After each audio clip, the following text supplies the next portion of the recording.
ਸੰਗਤ ਨੂੰ ਵਾਹਿਗੁਰੂ ਜੀ ਕਾ ਖਾਲਸਾ, ਵਾਹਿਗੁਰੂ ਜੀ ਕੀ ਫਤਿਹ। ਸਤਿਕਾਰਯੋਗ ਸਾਧ ਸੰਗਤ ਜੀ, ਅੱਜ ਸ਼ੁਰੂ ਤੋਂ ਗੁਰੂ ਗ੍ਰੰਥ ਸਾਹਿਬ ਦੀ ਕਥਾ ਵਾਰਤਾ ਹੋਣ ਲੱਗੀ ਹੈ। ਸ਼ੁਰੂ ਦੇ ਵਿੱਚ ਜਪਜੀ ਸਾਹਿਬ ਹੈ। ਜਪਜੀ ਸਾਹਿਬ ਦੇ ਆਰੰਭ ਵਿੱਚ ਮੂਲ ਮੰਤਰ ਹੈ। ਸਾਡੇ ਜਿਹੜੀ ਪੁਰਾਤਨ ਪੁਸਤਕ ਹੈ ਉਹਦਾ ਨਾਂ ਪੁਰਾਤਨ ਜਨਮ ਸਾਖੀ। ਉਸ 'ਚ ਲਿਖਿਆ ਬਈ ਗੁਰੂ ਨਾਨਕ ਦੇਵ ਜੀ ਮਹਾਰਾਜ ਸੁਲਤਾਨਪੁਰ ਲੋਧੀ ਰਹਿੰਦਿਆਂ ਹੋਇਆਂ ਹਰ ਰੋਜ਼ ਵੇਈਂ ਨਦੀ 'ਚ ਇਸ਼ਨਾਨ ਕਰਨ ਜਾਇਆ ਕਰਦੇ ਸਨ। ਇੱਕ ਦਿਨ ਉਹ ਇਸ਼ਨਾਨ ਕਰਕੇ ਬਾਹਰ ਹੀ ਨਹੀਂ ਨਿਕਲੇ। ਸਵੇਰ ਤੋਂ ਲੈ ਕੇ ਸ਼ਾਮ ਤੱਕ ਉਡੀਕ ਕੀਤੀ, ਉਹ ਬਾਹਰ ਨਹੀਂ ਨਿਕਲੇ। ਪੁਰਾਤਨ ਜਨਮ ਸਾਖੀ ਕਹਿੰਦੇ ਵੀ ਗੁਰੂ ਨਾਨਕ ਦੇਵ ਜੀ ਪਰਮਾਤਮਾ ਦੇ ਸੱਦੇ 'ਤੇ ਸੱਚਖੰਡ ਚਲੇ ਗਏ। ਪਰਮਾਤਮਾ ਨੇ ਜਾਣਦਿਆਂ ਹੀ ਗੁਰੂ ਨਾਨਕ ਜੀ ਨੇ ਕਿਹਾ ਵੀ ਹੇ ਨਾਨਕ, ਮੈਂ ਤੈਨੂੰ ਸੰਸਾਰ 'ਤੇ ਭੇਜਿਆ ਸੀ ਵੀ ਜਾ ਕੇ ਮੇਰਾ ਨਾਮ ਜਪਾ। ਤੂੰ ਤੱਕੜੀਆਂ ਤੋਲਣ 'ਤੇ ਲੱਗਾ ਹੋਇਆ ਹੈ, ਮੇਰਾ ਨਾਮ ਨਹੀਂ ਜਪਾਉਣਾ ਸ਼ੁਰੂ ਕੀਤਾ। ਕਿਉਂਕਿ ਜਿਹੜੀ ਬੰਦੇ ਦੀ ਡਿਊਟੀ ਲਾਈ ਗਈ ਹੋਵੇ, ਜੇ ਉਹ ਬੰਦਾ ਡਿਊਟੀ ਨਾ ਕਰੇ ਤਾਂ ਉਹਦੀ ਪੁੱਛ ਪੜਤਾਲ ਹੁੰਦੀ ਹੈ। ਤਾਂ ਪਰਮਾਤਮਾ ਕਹਿੰਦਾ ਮੈਂ ਤੈਨੂੰ ਹੈ ਨਾਨਕ ਮਾਤ ਲੋਕ 'ਤੇ ਇਸ ਲਈ ਭੇਜਿਆ ਸੀ ਕਿ ਤੂੰ ਜਾ ਕੇ ਮੇਰਾ ਨਾਮ ਜਪਾ, ਪਰ ਤੂੰ ਮੇਰਾ ਅਜੇ ਤੱਕ ਨਾਮ ਜਪਾਉਣਾ ਨਹੀਂ ਸ਼ੁਰੂ ਕੀਤਾ। ਗੁਰੂ ਨਾਨਕ ਦੇਵ ਜੀ ਕਹਿੰਦੇ ਵੀ ਮਹਾਰਾਜ ਜੀ, ਤੁਹਾਡਾ ਸੰਸਾਰ ਦਾ ਇੱਕ ਵਿਧੀ ਵਿਧਾਨ ਹੈ ਵੀ ਕੋਈ ਵੀ ਨਿਗੋਰਾ ਬੰਦਾ ਦੂਜੇ ਨੂੰ ਨਾਮ ਨਹੀਂ ਜਪਾ ਸਕਦਾ। ਹੁਣ ਵੀ ਸਿੱਖ ਧਰਮ ਦੇ ਵਿੱਚ ਜਿਹਨੇ ਪਾਠ ਕਰਕੇ ਕਿਸ ਨੂੰ ਸੁਣਾਉਣਾ, ਜੇ ਤਾਂ ਉਹਨੇ ਆਪ ਪਾਠ ਕਰਨਾ ਫਿਰ ਹੋਰ ਗੱਲ ਹੈ। ਅਗਰ ਉਸਨੇ ਸੰਗਤ ਨੂੰ ਸੁਣਾਉਣਾ ਹੈ ਪਾਠ, ਉਹਨੂੰ ਅੰਮ੍ਰਿਤਧਾਰੀ ਹੋਣਾ ਪੈਣਾ। ਨਿਗੋਰਾ ਬੰਦਾ ਦੂਜੇ ਨੂੰ ਪਾਠ ਨਹੀਂ ਸਿਖਾ ਸਕਦਾ, ਨਹੀਂ ਸੁਣਾ ਸਕਦਾ। ਇਸ ਲਈ ਜਿੰਨੇ ਵੀ ਪਾਠੀ ਰੱਖੇ ਜਾਂਦੇ ਹਨ ਉਹ ਸਾਰੇ ਅੰਮ੍ਰਿਤਧਾਰੀ ਹੁੰਦੇ ਨੇ। ਹਾਂ, ਤੁਸੀਂ ਆਪ ਆਪਣਾ ਪਾਠ ਕਰਨਾ, ਬੜੀ ਖੁਸ਼ੀ ਨਾਲ ਤੁਸੀਂ ਕਰੋ, ਚਾਹੇ ਅਣ ਅੰਮ੍ਰਿਤਧਾਰੀ ਹੋ। ਪਰ ਜੇ ਤੁਸੀਂ ਦੂਜਿਆਂ ਨੂੰ ਸੁਣਾਉਣਾ ਹੈ ਤਾਂ ਤੁਹਾਨੂੰ ਅੰਮ੍ਰਿਤਧਾਰੀ ਹੋਣਾ ਪਏਗਾ। ਤੁਸੀਂ ਕੀਰਤਨ ਸੁਣਾਉਣਾ, ਤੁਹਾਨੂੰ ਗੁਰੂ ਵਾਲਾ ਹੋਣਾ ਪਏਗਾ। ਤੁਸੀਂ ਕਥਾ ਵਾਰਤਾ ਕਰਨੀ ਹੈ, ਤੁਹਾਨੂੰ ਗੁਰੂ ਵਾਲਾ ਹੋਣਾ ਪਏਗਾ। ਨਿਗੋਰੇ ਨੂੰ ਅਧਿਕਾਰ ਨਹੀਂ ਹੈ। ਹੁਣ ਗੁਰੂ ਨਾਨਕ ਦੇਵ ਜੀ ਕਹਿੰਦੇ ਵੀ ਤੁਹਾਡਾ ਇੱਕ ਵਿਧੀ ਵਿਧਾਨ ਹੈ ਮਾਤ ਲੋਕ ਦਾ ਕਿ ਕੋਈ ਨਿਗੋਰਾ ਬੰਦਾ ਕਿਸੇ ਨੂੰ ਨਾਮ ਨਹੀਂ ਜਪਾ ਸਕਦਾ। ਅਤੇ ਤੁਸੀਂ ਮੈਨੂੰ ਦਿੱਤੀ ਹੈ ਦਿਵ ਦ੍ਰਿਸ਼ਟੀ। ਮੈਂ ਤੁਹਾਡੀ ਦਿੱਤੀ ਦਿਵ ਦ੍ਰਿਸ਼ਟੀ ਦੇ ਨਾਲ ਸਾਰੇ ਸੰਸਾਰ ਵੱਲ ਵੇਖਿਆ। ਮੈਨੂੰ ਤਾਂ ਕੋਈ ਪੂਰਨ ਬੰਦਾ ਹੀ ਨਹੀਂ ਦਿਸਿਆ ਵੀ ਜਿਹੜਾ ਪੂਰਨ ਹੋਵੇ, ਅਤੇ ਅਧੂਰੇ ਨੂੰ ਮੈਂ ਗੁਰੂ ਧਾਰਨ ਕਰਕੇ ਕੀ ਕਰਾਂ। ਜੇ ਗੁਰਬਾਣੀ ਕਹਿੰਦੇ ਕਾਚੇ ਗੁਰ 'ਤੇ ਮੁਕਤ ਨਾ ਹੋਏ। ਜਿਹੜਾ ਆਪ ਹੀ ਅਧੂਰਾ ਹੈ ਉਹ ਦੂਜੇ ਨੂੰ ਪੂਰਨ ਕਿਵੇਂ ਕਰ ਸਕਦਾ? ਪੂਰਨ ਬੰਦਾ ਹੀ ਕਿਸੇ ਦੂਜੇ ਨੂੰ ਪੂਰਨਤਾਈ 'ਤੇ ਲਿਜਾ ਸਕਦਾ ਹੈ। ਪਰਮਾਤਮਾ ਨੇ ਸੋਚਿਆ ਵੀ ਨਾਨਕ ਕਹਿੰਦਾ ਤਾਂ ਠੀਕ ਹੈ। ਫਿਰ ਪਰਮਾਤਮਾ ਗੁਰੂ ਨਾਨਕ ਦੇਵ ਦਾ ਗੁਰੂ ਬਣ ਗਿਆ। ਹੁਣ ਗੁਰੂ ਬਣ ਕੇ ਗੁਰਮੰਤਰ ਦੇਣਾ ਸੀ।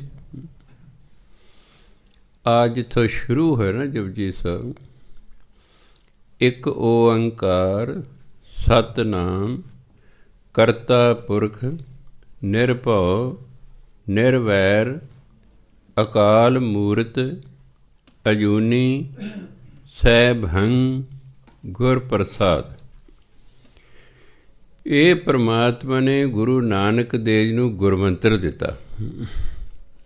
ਜਦੋਂ ਗੁਰਮੰਤਰ ਮਿਲ ਕੇ ਫਿਰ ਗੁਰੂ ਹੋ ਗਏ ਨਾ ਗੁਰੂ ਵਾਲੇ। ਪਰਮਾਤਮਾ ਕਹਿੰਦਾ ਬਈ ਨਾਨਕ ਤੂੰ ਵੀ ਕੁਝ ਬੋਲ। ਅਤੇ ਗੁਰੂ ਨਾਨਕ ਜੀ ਨੇ ਕਿਹਾ ਆਦਿ ਸੱਚ ਜੁਗਾਦ ਸੱਚ ਹੈ ਭੀ ਸੱਚ ਨਾਨਕ ਹੋਸੀ ਭੀ ਸੱਚ। ਪਰਮਾਤਮਾ ਕਹਿੰਦਾ ਨਾਨਕ ਮੈਂ ਕੀ ਹਾਂ ਇਹ ਤੈਨੂੰ ਸਮਝ ਆ ਗਈ ਹੈ, ਜਾ ਕੇ ਮੇਰਾ ਨਾਮ ਜਪਾ। ਅਤੇ ਫਿਰ ਜਦੋਂ ਉਹਨਾਂ ਨੇ ਜਪਜੀ ਸਾਹਿਬ ਦੀ ਬਾਣੀ ਲਿਖੀ, ਸਭ ਤੋਂ ਪਹਿਲਾਂ ਫਿਰ ਉਹਨਾਂ ਨੂੰ ਜੋ ਗੁਰਮੰਤਰ ਮਿਲਿਆ ਸੀ ਉਹ ਲਿਖਿਆ, ਜਿਸ ਨੂੰ ਸਿੱਖ ਧਰਮ ਦੇ ਵਿੱਚ ਮੂਲ ਮੰਤਰ ਕਿਹਾ ਜਾਂਦਾ ਹੈ।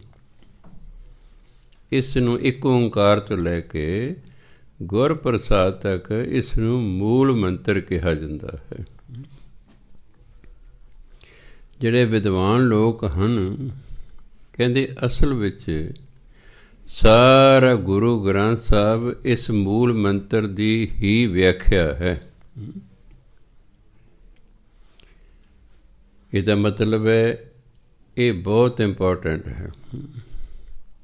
ਇਸ ਦੇ ਵਿੱਚ ਪਰਮਾਤਮਾ ਦੇ ਗੁਣ ਦੱਸੇ ਹੋਏ ਨੇ। ਮੂਲ ਮੰਤਰ ਦੇ ਵਿੱਚ ਪਰਮਾਤਮਾ ਦੇ ਗੁਣ ਦੱਸੇ ਹੋਏ ਨੇ। ਉਹਦਾ ਪਹਿਲਾ ਗੁਣ ਹੈ ਇੱਕ ਓਅੰਕਾਰ। ਜਿਹੜਾ ਭਾਈ ਗੁਰਦਾਸ ਜੀ ਨੇ ਇਹਦਾ ਉਚਾਰਨ ਲਿਖਿਆ ਹੈ, ਉਹ ਲਿਖਿਆ ਏਕ ਓਅੰਕਾਰ।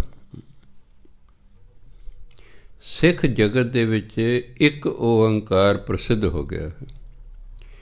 ਏਕ ਹਿੰਦੀ ਦਾ ਸ਼ਬਦ ਹੈ, ਇੱਕ ਪੰਜਾਬੀ ਦਾ ਹੈ, ਅਰਥ ਦੋਨਾਂ ਦਾ ਇੱਕੋ ਹੈ। ਇਸ ਲਈ ਜਦੋਂ ਅਰਥ ਇੱਕ ਹੋਵੇ ਤਾਂ ਉਚਾਰਨ ਜੇ ਫਰਕ ਵੀ ਹੋਵੇ ਤਾਂ ਵੀ ਕੋਈ ਖਾਸ ਗੱਲ ਨਹੀਂ, ਕਿਉਂਕਿ ਅਰਥ ਇੱਕੋ ਹੈ। ਜਿਵੇਂ ਵਿਦਵਾਨ ਲੋਕ ਕਹਿੰਦੇ ਨੇ ਮਹਿਲਾ ਪੰਜਵਾਂ, ਪਰ ਆਮ ਪ੍ਰਚਲਿਤ ਹੈ ਮਹੱਲਾ ਪੰਜਵਾਂ। ਆਮ ਪ੍ਰਚਲਿਤ ਹੈ ਮਹੱਲਾ ਪੰਜਵਾਂ, ਮਹੱਲਾ ਪਹਿਲਾ, ਮਹੱਲਾ ਦੂਜਾ। ਵਿਦਵਾਨ ਕਹਿੰਦੇ ਮਹਿਲਾ ਪਹਿਲਾ, ਮਹਿਲਾ ਦੂਜਾ, ਮਹਿਲਾ ਤੀਜਾ। ਜੇ ਦੋਨਾਂ ਨੂੰ ਪੁੱਛੋ ਵੀ ਮਹੱਲਾ ਅਤੇ ਮਹਿਲਾ ਦਾ ਅਰਥ ਕੀ ਹੈ, ਉਹ ਕਹਿਣਗੇ ਗੁਰੂ। ਮਹਿਲਾ ਪਹਿਲਾ ਗੁਰੂ ਨਾਨਕ ਦੇਵ ਜੀ, ਮਹਿਲਾ ਦੂਜਾ ਗੁਰੂ ਅੰਗਦ ਦੇਵ ਜੀ। ਮਹੱਲਾ ਅਤੇ ਮਹਿਲਾ ਦੋਨਾਂ ਦਾ ਅਰਥ ਹੈ ਗੁਰੂ। ਇਸ ਲਈ ਕਿਸੇ ਨੇ ਮਹੱਲਾ ਪੜ੍ਹਤਾ ਜਾਂ ਮਹਿਲਾ ਪੜ੍ਹਤਾ, ਉਹ 'ਚ ਕੋਈ ਬਹੁਤਾ ਫਰਕ ਨਹੀਂ, ਕਿਉਂਕਿ ਅਰਥ ਇੱਕੋ ਹੈ। ਮਨੁੱਖ ਨੂੰ ਬਹਿਸ ਕਰਕੇ ਸਮਾਂ ਨਹੀਂ ਬਰਬਾਦ ਕਰਨਾ ਚਾਹੀਦਾ ਵੀ ਨਹੀਂ ਜੀ, ਜੋ ਭਾਈ ਗੁਰਦਾਸ ਨੇ ਏਕ ਓਂਕਾਰ ਲਿਖਿਆ, ਤੁਸੀਂ ਕੌਣ ਨੂੰ ਇੱਕ ਓਂਕਾਰ ਕਹਿਣ ਵਾਲੇ। ਜਿਹੜੀ ਚੀਜ਼ ਸਮਾਂ ਪਾ ਕੇ ਪ੍ਰਚਲਿਤ ਹੋ ਜਾਏ ਉਹ ਠੀਕ ਸਮਝੀ ਜਾਂਦੀ ਹੈ, ਉਹ ਠੀਕ ਸਮਝੀ ਜਾਂਦੀ। ਅੱਜ ਤੋਂ 50 ਸਾਲ ਪਹਿਲਾਂ ਲੜਕੇ ਲੜਕੀ ਦਾ ਲਵ ਕਰਨਾ ਸਮਾਜ ਦੇ ਬਹੁਤ ਵੱਡਾ ਪਾਪ ਗਿਣਿਆ ਜਾਂਦਾ ਸੀ। ਅੱਜ ਮਾਂ ਪਿਓ ਆਪ ਪੁੱਛਦੇ ਨੇ ਕਿ ਭਾਈ ਤੁਸੀਂ ਕਿਸੇ ਨੂੰ ਲਵ ਕਰਦੇ, ਅਸੀਂ ਉਹਦੇ ਨਾਲ ਵਿਆਹ ਕਰਦੇ ਹਾਂ। ਦੇਖੋ ਕਿੰਨਾ ਫਰਕ ਪੈ ਗਿਆ। ਅੱਜ ਉਹ ਪ੍ਰਵਾਨ ਹੋ ਗਿਆ। ਕੁਝ ਗੱਲਾਂ ਸਮਾਂ ਪਾ ਕੇ ਪ੍ਰਵਾਨ ਹੋ ਜਾਂਦੀਆਂ ਹਨ। ਜਿਹੜੀਆਂ ਪ੍ਰਵਾਨ ਹੋ ਜਾਂਦੀਆਂ ਨੇ ਉਹ ਫਿਰ ਠੀਕ ਸਮਝੀ ਜਾਂਦੀਆਂ ਨੇ। ਇਸ ਲਈ ਜੇ ਕੋਈ ਨੂੰ ਕਹਿੰਦਾ ਏਕ ਓਅੰਕਾਰ, ਉਹ ਵੀ ਠੀਕ ਹੈ। ਜੇ ਕੋਈ ਕਹਿੰਦਾ ਇੱਕ ਓਅੰਕਾਰ, ਉਹ ਵੀ ਠੀਕ ਹੈ। ਹੁਣ ਇੱਕ ਓਅੰਕਾਰ ਦਾ ਮਤਲਬ ਕੀ ਹੈ? ਇੱਕ ਦਾ ਮਤਲਬ ਹੈ ਨਿਰਗੁਣ, ਓਅੰਕਾਰ ਦਾ ਮਤਲਬ ਸਰਗੁਣ। ਪਰਮਾਤਮਾ ਦੇ ਦੋ ਰੂਪ ਨੇ, ਇੱਕ ਦਿਸਦਾ ਨਹੀਂ, ਇੱਕ ਦਿਸਦਾ ਹੈ। ਜਿਹੜਾ ਨਹੀਂ ਦਿਸਦਾ ਉਹਨੂੰ ਕਹਿੰਦੇ ਨੇ ਨਿਰਗੁਣ, ਜਿਹੜਾ ਦਿਸਦਾ ਹੈ ਨੱਖਾਂ ਨਾਲ ਉਹਨੂੰ ਕਹਿੰਦੇ ਨੇ ਸਰਗੁਣ। ਇਸ ਲਈ ਪਰਮਾਤਮਾ ਇੱਕ ਓਅੰਕਾਰ ਹੈ। ਪਰਮਾਤਮਾ ਨਿਰਗੁਣ ਵੀ ਹੈ, ਪਰਮਾਤਮਾ ਸਰਗੁਣ ਵੀ ਹੈ। ਅਸੀਂ ਸਰਗੁਣ ਤੋਂ ਨਿਰਗੁਣ ਤੱਕ ਜਾਣਾ ਹੈ, ਇਹੀ ਸਾਡੀ ਯਾਤਰਾ ਹੈ। ਸਰਗੁਣ ਕੀ ਹੈ ਗੁਰਬਾਣੀ, ਜੋ ਦੀਸੈ ਸੋ ਤੇਰਾ ਰੂਪ। ਹੇ ਪਰਮਾਤਮਾ, ਜੋ ਕੁਝ ਵੀ ਇਹਨਾਂ ਅੱਖਾਂ ਨਾਲ ਦਿਸ ਰਿਹਾ ਹੈ ਉਹ ਤੇਰੇ ਰੂਪ ਹੈ, ਭਾਵ ਤੂੰ ਹੀ ਹੈ। ਕਿਉਂਕਿ ਪਰਮਾਤਮਾ ਹਰ ਇੱਕ ਦੇ ਵਿੱਚ ਬੈਠਾ ਹੋਇਆ ਹੈ, ਇਸ ਲਈ ਜੋ ਦਿਖਾਈ ਦੇ ਰਿਹਾ ਉਹਦਾ ਹੀ ਰੂਪ ਹੈ, ਉਹ ਹੈ ਓਅੰਕਾਰ। ਅਤੇ ਜਿਹੜਾ ਦਿਖਾਈ ਨਹੀਂ ਦੇ ਰਿਹਾ ਉਹ ਇੱਕ ਹੈ, ਨਿਰਗੁਣ ਹੈ। ਸੋ ਪਰਮਾਤਮਾ ਨਿਰਗੁਣ ਸਰੂਪ ਵੀ ਹੈ ਅਤੇ ਸਰਗੁਣ ਸਰੂਪ ਵੀ ਹੈ। ਭਾਵ ਇਹ ਸਾਰੀ ਸ੍ਰਿਸ਼ਟੀ ਜਿਹੜੀ ਹੈ ਉਸ ਇੱਕ ਤੋਂ ਹੀ ਬਣੀ ਹੋਈ ਹੈ, ਉਸ ਇੱਕ ਨੇ ਹੀ ਬਣਾਈ ਹੈ ਸਾਰੀ। ਸਤਿਨਾਮ, ਸਤ ਹੁੰਦਾ ਜਿਹਦਾ ਸਦਾ ਰਹਿਣ ਵਾਲਾ ਹੋਵੇ। ਸਤ ਪੰਜਾਬੀ ਕਹਿੰਦੇ ਸੱਚ। ਸਤ ਅਤੇ ਸੱਚ ਇੱਕੋ ਹੀ ਮੀਨਿੰਗ ਹੈ, ਜੋ ਸਦੀਵੀ ਹੋਵੇ, ਜੋ ਸਦਾ ਰਹਿਣ ਵਾਲਾ ਹੋਵੇ। ਸੱਚ ਨੂੰ ਬਾਈਬਲ 'ਚ ਲਿਖਿਆ ਟਰੂਥ, ਅਤੇ ਬਾਈਬਲ 'ਚ ਲਿਖਿਆ ਟਰੂਥ ਇਜ਼ ਐਵਰ ਗ੍ਰੀਨ। ਆਮ ਲੋਕ ਕਹਿੰਦੇ ਟਰੁੱਥ, ਡਿਕਸ਼ਨਰੀ 'ਚ ਦਾ ਉਚਾਰਨ ਹੈ truth. Truth is ever green. ਸੱਚ ਸਦਾ ਹੀ ਹਰਾ। ਸੱਚ ਬੁੱਢਾ ਨਹੀਂ ਹੁੰਦਾ, ਸੱਚ ਮਰਦਾ ਨਹੀਂ, ਸੱਚ ਖਤਮ ਨਹੀਂ ਹੁੰਦਾ, ਸੱਚ ਸਦੀਵੀ ਹੈ। ਬਾਈਬਲ ਵੀ ਇਹੀ ਕਹਿੰਦੇ ਅਤੇ ਸਿੱਖ ਧਰਮ ਵੀ ਕਹਿੰਦਾ, ਉਹਦਾ ਨਾਮ ਹੈ ਸਤ, ਭਾਵ ਉਹ ਸਦਾ ਰਹਿਣ ਵਾਲਾ ਹੈ, ਉਹ ਸਦਾ ਰਹਿਣ ਵਾਲਾ ਹੈ। ਕਰਤਾ, ਕਰਤਾ ਹੁੰਦਾ ਕਿਸੇ ਚੀਜ਼ ਨੂੰ ਬਣਾਉਣ ਵਾਲਾ। ਸਾਰਾ ਕੁਛ ਪਰਮਾਤਮਾ ਨੇ ਬਣਾਇਆ ਹੈ, ਇਸ ਨੂੰ ਕਰਤਾ। ਸਭ ਕੁਝ ਜੋ ਕੁਛ ਵੀ ਸੰਸਾਰ 'ਚ ਹੈ, ਇਹ ਧਰਤੀ ਹੈ, ਸਮੁੰਦਰ ਹੈ, ਚੰਨ ਹੈ, ਤਾਰੇ ਨੇ, ਜੰਗਲ ਨੇ, ਪਹਾੜ ਨੇ, ਸੂਰਜ ਹੈ, ਚੰਨ ਨੇ, ਤਾਰੇ ਨੇ, ਗ੍ਰਹਿ ਨੇ, ਜੋ ਕੁਛ ਵੀ ਦਿਖਾਈ ਦੇ ਰਿਹਾ ਜਾਂ ਇਹਨਾਂ ਅੱਖਾਂ ਨਾਲ ਨਹੀਂ ਵੀ ਦਿਖਦਾ, ਪਰ ਉਹ ਹੈ, ਉਹ ਜਿਹੜਾ ਹੈ ਸਭ ਪਰਮਾਤਮਾ ਨੇ ਬਣਾਇਆ ਹੈ, ਇਸ ਲਈ ਉਹਨੂੰ ਕਹਿੰਦੇ ਨੇ ਕਰਤਾ। ਜਿਵੇਂ ਅਲਕਦੇ ਮੇਜ਼ ਕਿਹਨੇ ਬਣਾਇਆ ਜੀ? ਇਹ ਫਲਾਣੇ ਮਿਸਤਰੀ ਨੇ ਬਣਾਇਆ, ਉਹ ਕਰਤਾ। ਉਹ ਮੇਜ਼ ਬਣਾਉਣ ਵਾਲਾ ਮੇਜ਼ ਦਾ ਕਰਤਾ ਹੈ। ਪਰਮਾਤਮਾ ਨੇ ਹਰ ਇੱਕ ਚੀਜ਼ ਬਣਾਈ ਹੈ, ਇਸ ਲਈ ਉਹ ਕਰਤਾ ਹੈ। ਪੁਰਖ ਦਾ ਮਤਲਬ ਹੈ ਕਿ ਪਰਮਾਤਮਾ ਨੇ ਜੋ ਬਣਾਇਆ ਉਸ ਦੇ ਵਿੱਚ ਉਹ ਬਿਰਾਜਮਾਨ ਹੈ।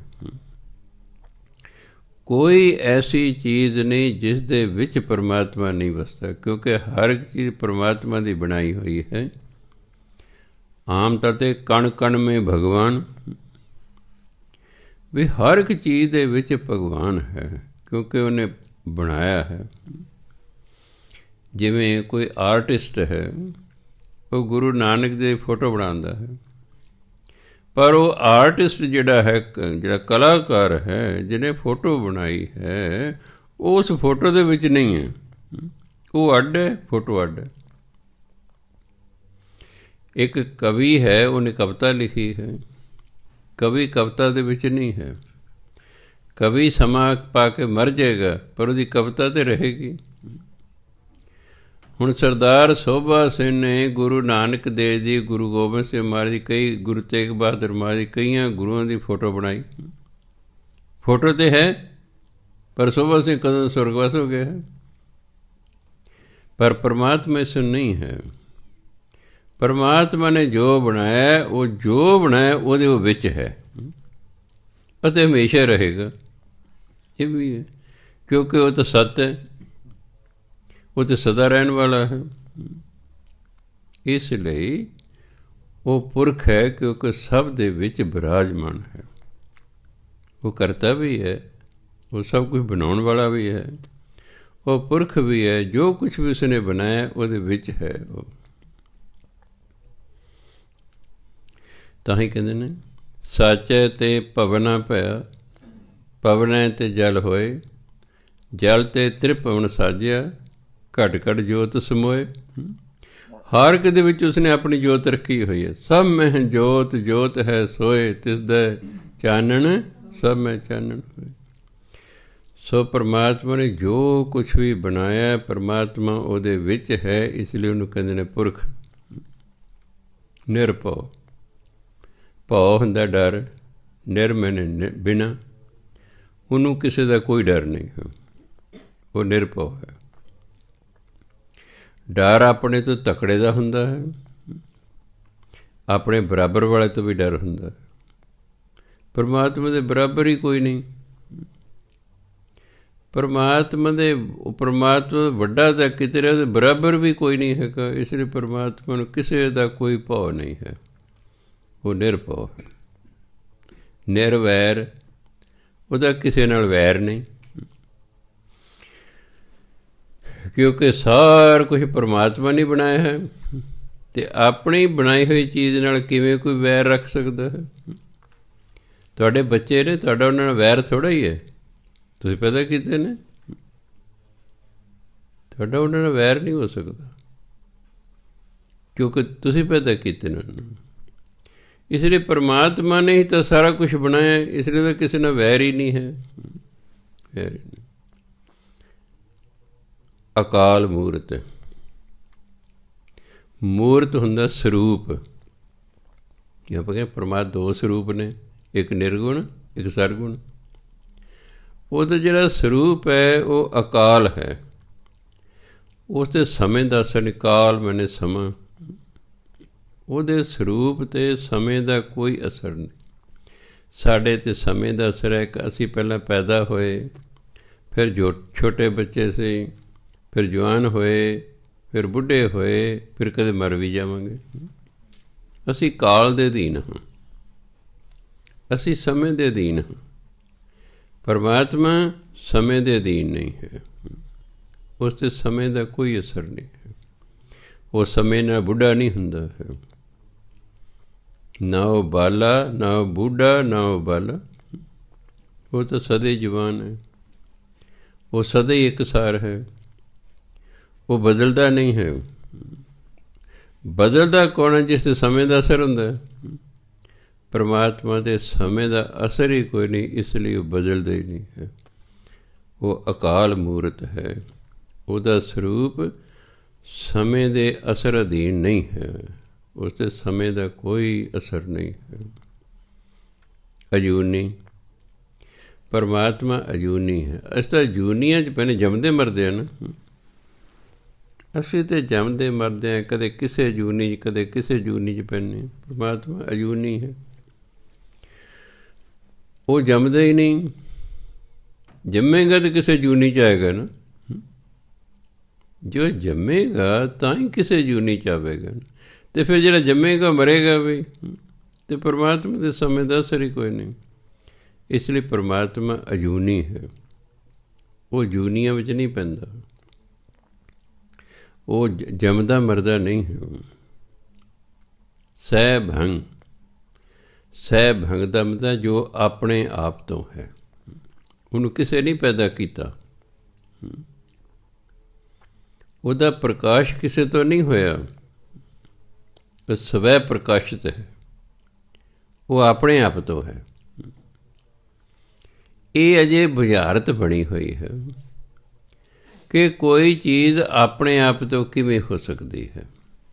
ਜੇ ਸਾਰਾ ਸੰਸਾਰ ਪਰਮਾਤਮਾ ਤੋਂ ਹੈ, ਇਹ ਸੰਸਾਰ ਆਪਣੇ ਆਪ ਨਹੀਂ ਬਣਿਆ, ਇਹਨੂੰ ਪਰਮਾਤਮਾ ਨੇ ਬਣਾਇਆ। ਅਤੇ ਆਮ ਸੋਚ ਇਹ ਸੋਚਦੀ ਹੈ ਬਈ ਜੇ ਪਰਮਾਤਮਾ ਨੇ ਇਹ ਸੰਸਾਰ ਬਣਾਇਆ ਤਾਂ ਫਿਰ ਪਰਮਾਤਮਾ ਨੂੰ ਕਿਹਨੇ ਬਣਾਇਆ?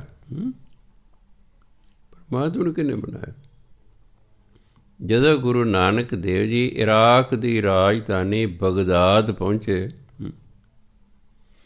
ਉੱਥੇ ਪੀਰ ਦਸਤਗੀਰ ਸੀ। ਵਿਚਾਰ ਵਟਾਂਦਰਾ ਹੋਇਆ, ਉਹ ਬਹੁਤ ਪ੍ਰਭਾਵਿਤ ਹੋਇਆ ਗੁਰੂ ਮਹਾਰਾਜ ਤੋਂ। ਇੱਕ ਦਿਨ ਉਹਨਾਂ ਨੂੰ ਪ੍ਰਸ਼ਨ ਪੁੱਛਦਾ, ਬਈ ਮੈਨੂੰ ਇਹ ਦੱਸੋ, ਅੱਲਾ ਤੋਂ ਪਹਿਲਾਂ ਕੀ ਸੀ? ਵੀ ਪਰਮਾਤਮਾ ਤੋਂ ਪਹਿਲਾਂ ਕੀ ਸੀ? ਪ੍ਰਸ਼ਨ ਤਾਂ ਵਧੀਆ, ਵੀ ਉਹ ਤੋਂ ਪਹਿਲਾਂ ਕੀ ਸੀ? ਗੁਰੂ ਨਾਨਕ ਦੇਵ ਜੀ ਕਹਿੰਦੇ ਤੁਹਾਡੇ ਕੋਲ ਮੋਤੀ ਹੈਗੇ? ਕਹਿੰਦੇ ਹਾਂਜੀ, ਕਿਉਂਕਿ ਆਰਕਾ ਅਮੀਰ ਬੰਦਾ ਸੀ। ਕਿ ਲਿਆਓ ਥੋੜ੍ਹੇ ਜਿਹੇ, ਉਹ ਮੋਤੀ ਲੈ ਕੇ ਪਲੇਟ 'ਚ ਪਾ ਕੇ। ਗੁਰੂ ਨਾਨਕ ਦੇ ਕਹਿੰਦੇ ਪੀਰ ਜੀ ਇਹਨਾਂ ਨੂੰ ਗਿਣੋ। ਉਹ ਕਹਿੰਦੇ 1 2 ਜਿਵੇਂ ਆਪਾਂ ਗਿਣਦੇ। ਗੁਰੂ ਮਹਾਰਾਜ ਪੀਰ ਜੀ ਠੀਕ ਗਿਣੋ। ਉਹ ਫਿਰ ਕਹਿੰਦਾ 1 2। ਗੁਰੂ ਮਹਾਰਾਜ ਪੀਰ ਜੀ ਠੀਕ ਗਿਣੋ। ਉਹ ਫਿਰ ਕਹਿੰਦਾ 1। ਗੁਰੂ ਮਹਾਰਾਜ ਹੱਥ ਫੜ ਲਿਆ। ਕਹਿੰਦੇ ਪੀਰ ਜੀ ਤੁਸੀਂ ਤਾਂ 1 ਤੋਂ ਗਿਣਤੀ ਸ਼ੁਰੂ ਕੀਤੀ ਹੈ, 1 ਤੋਂ ਪਹਿਲਾਂ ਕੀ ਹੈ?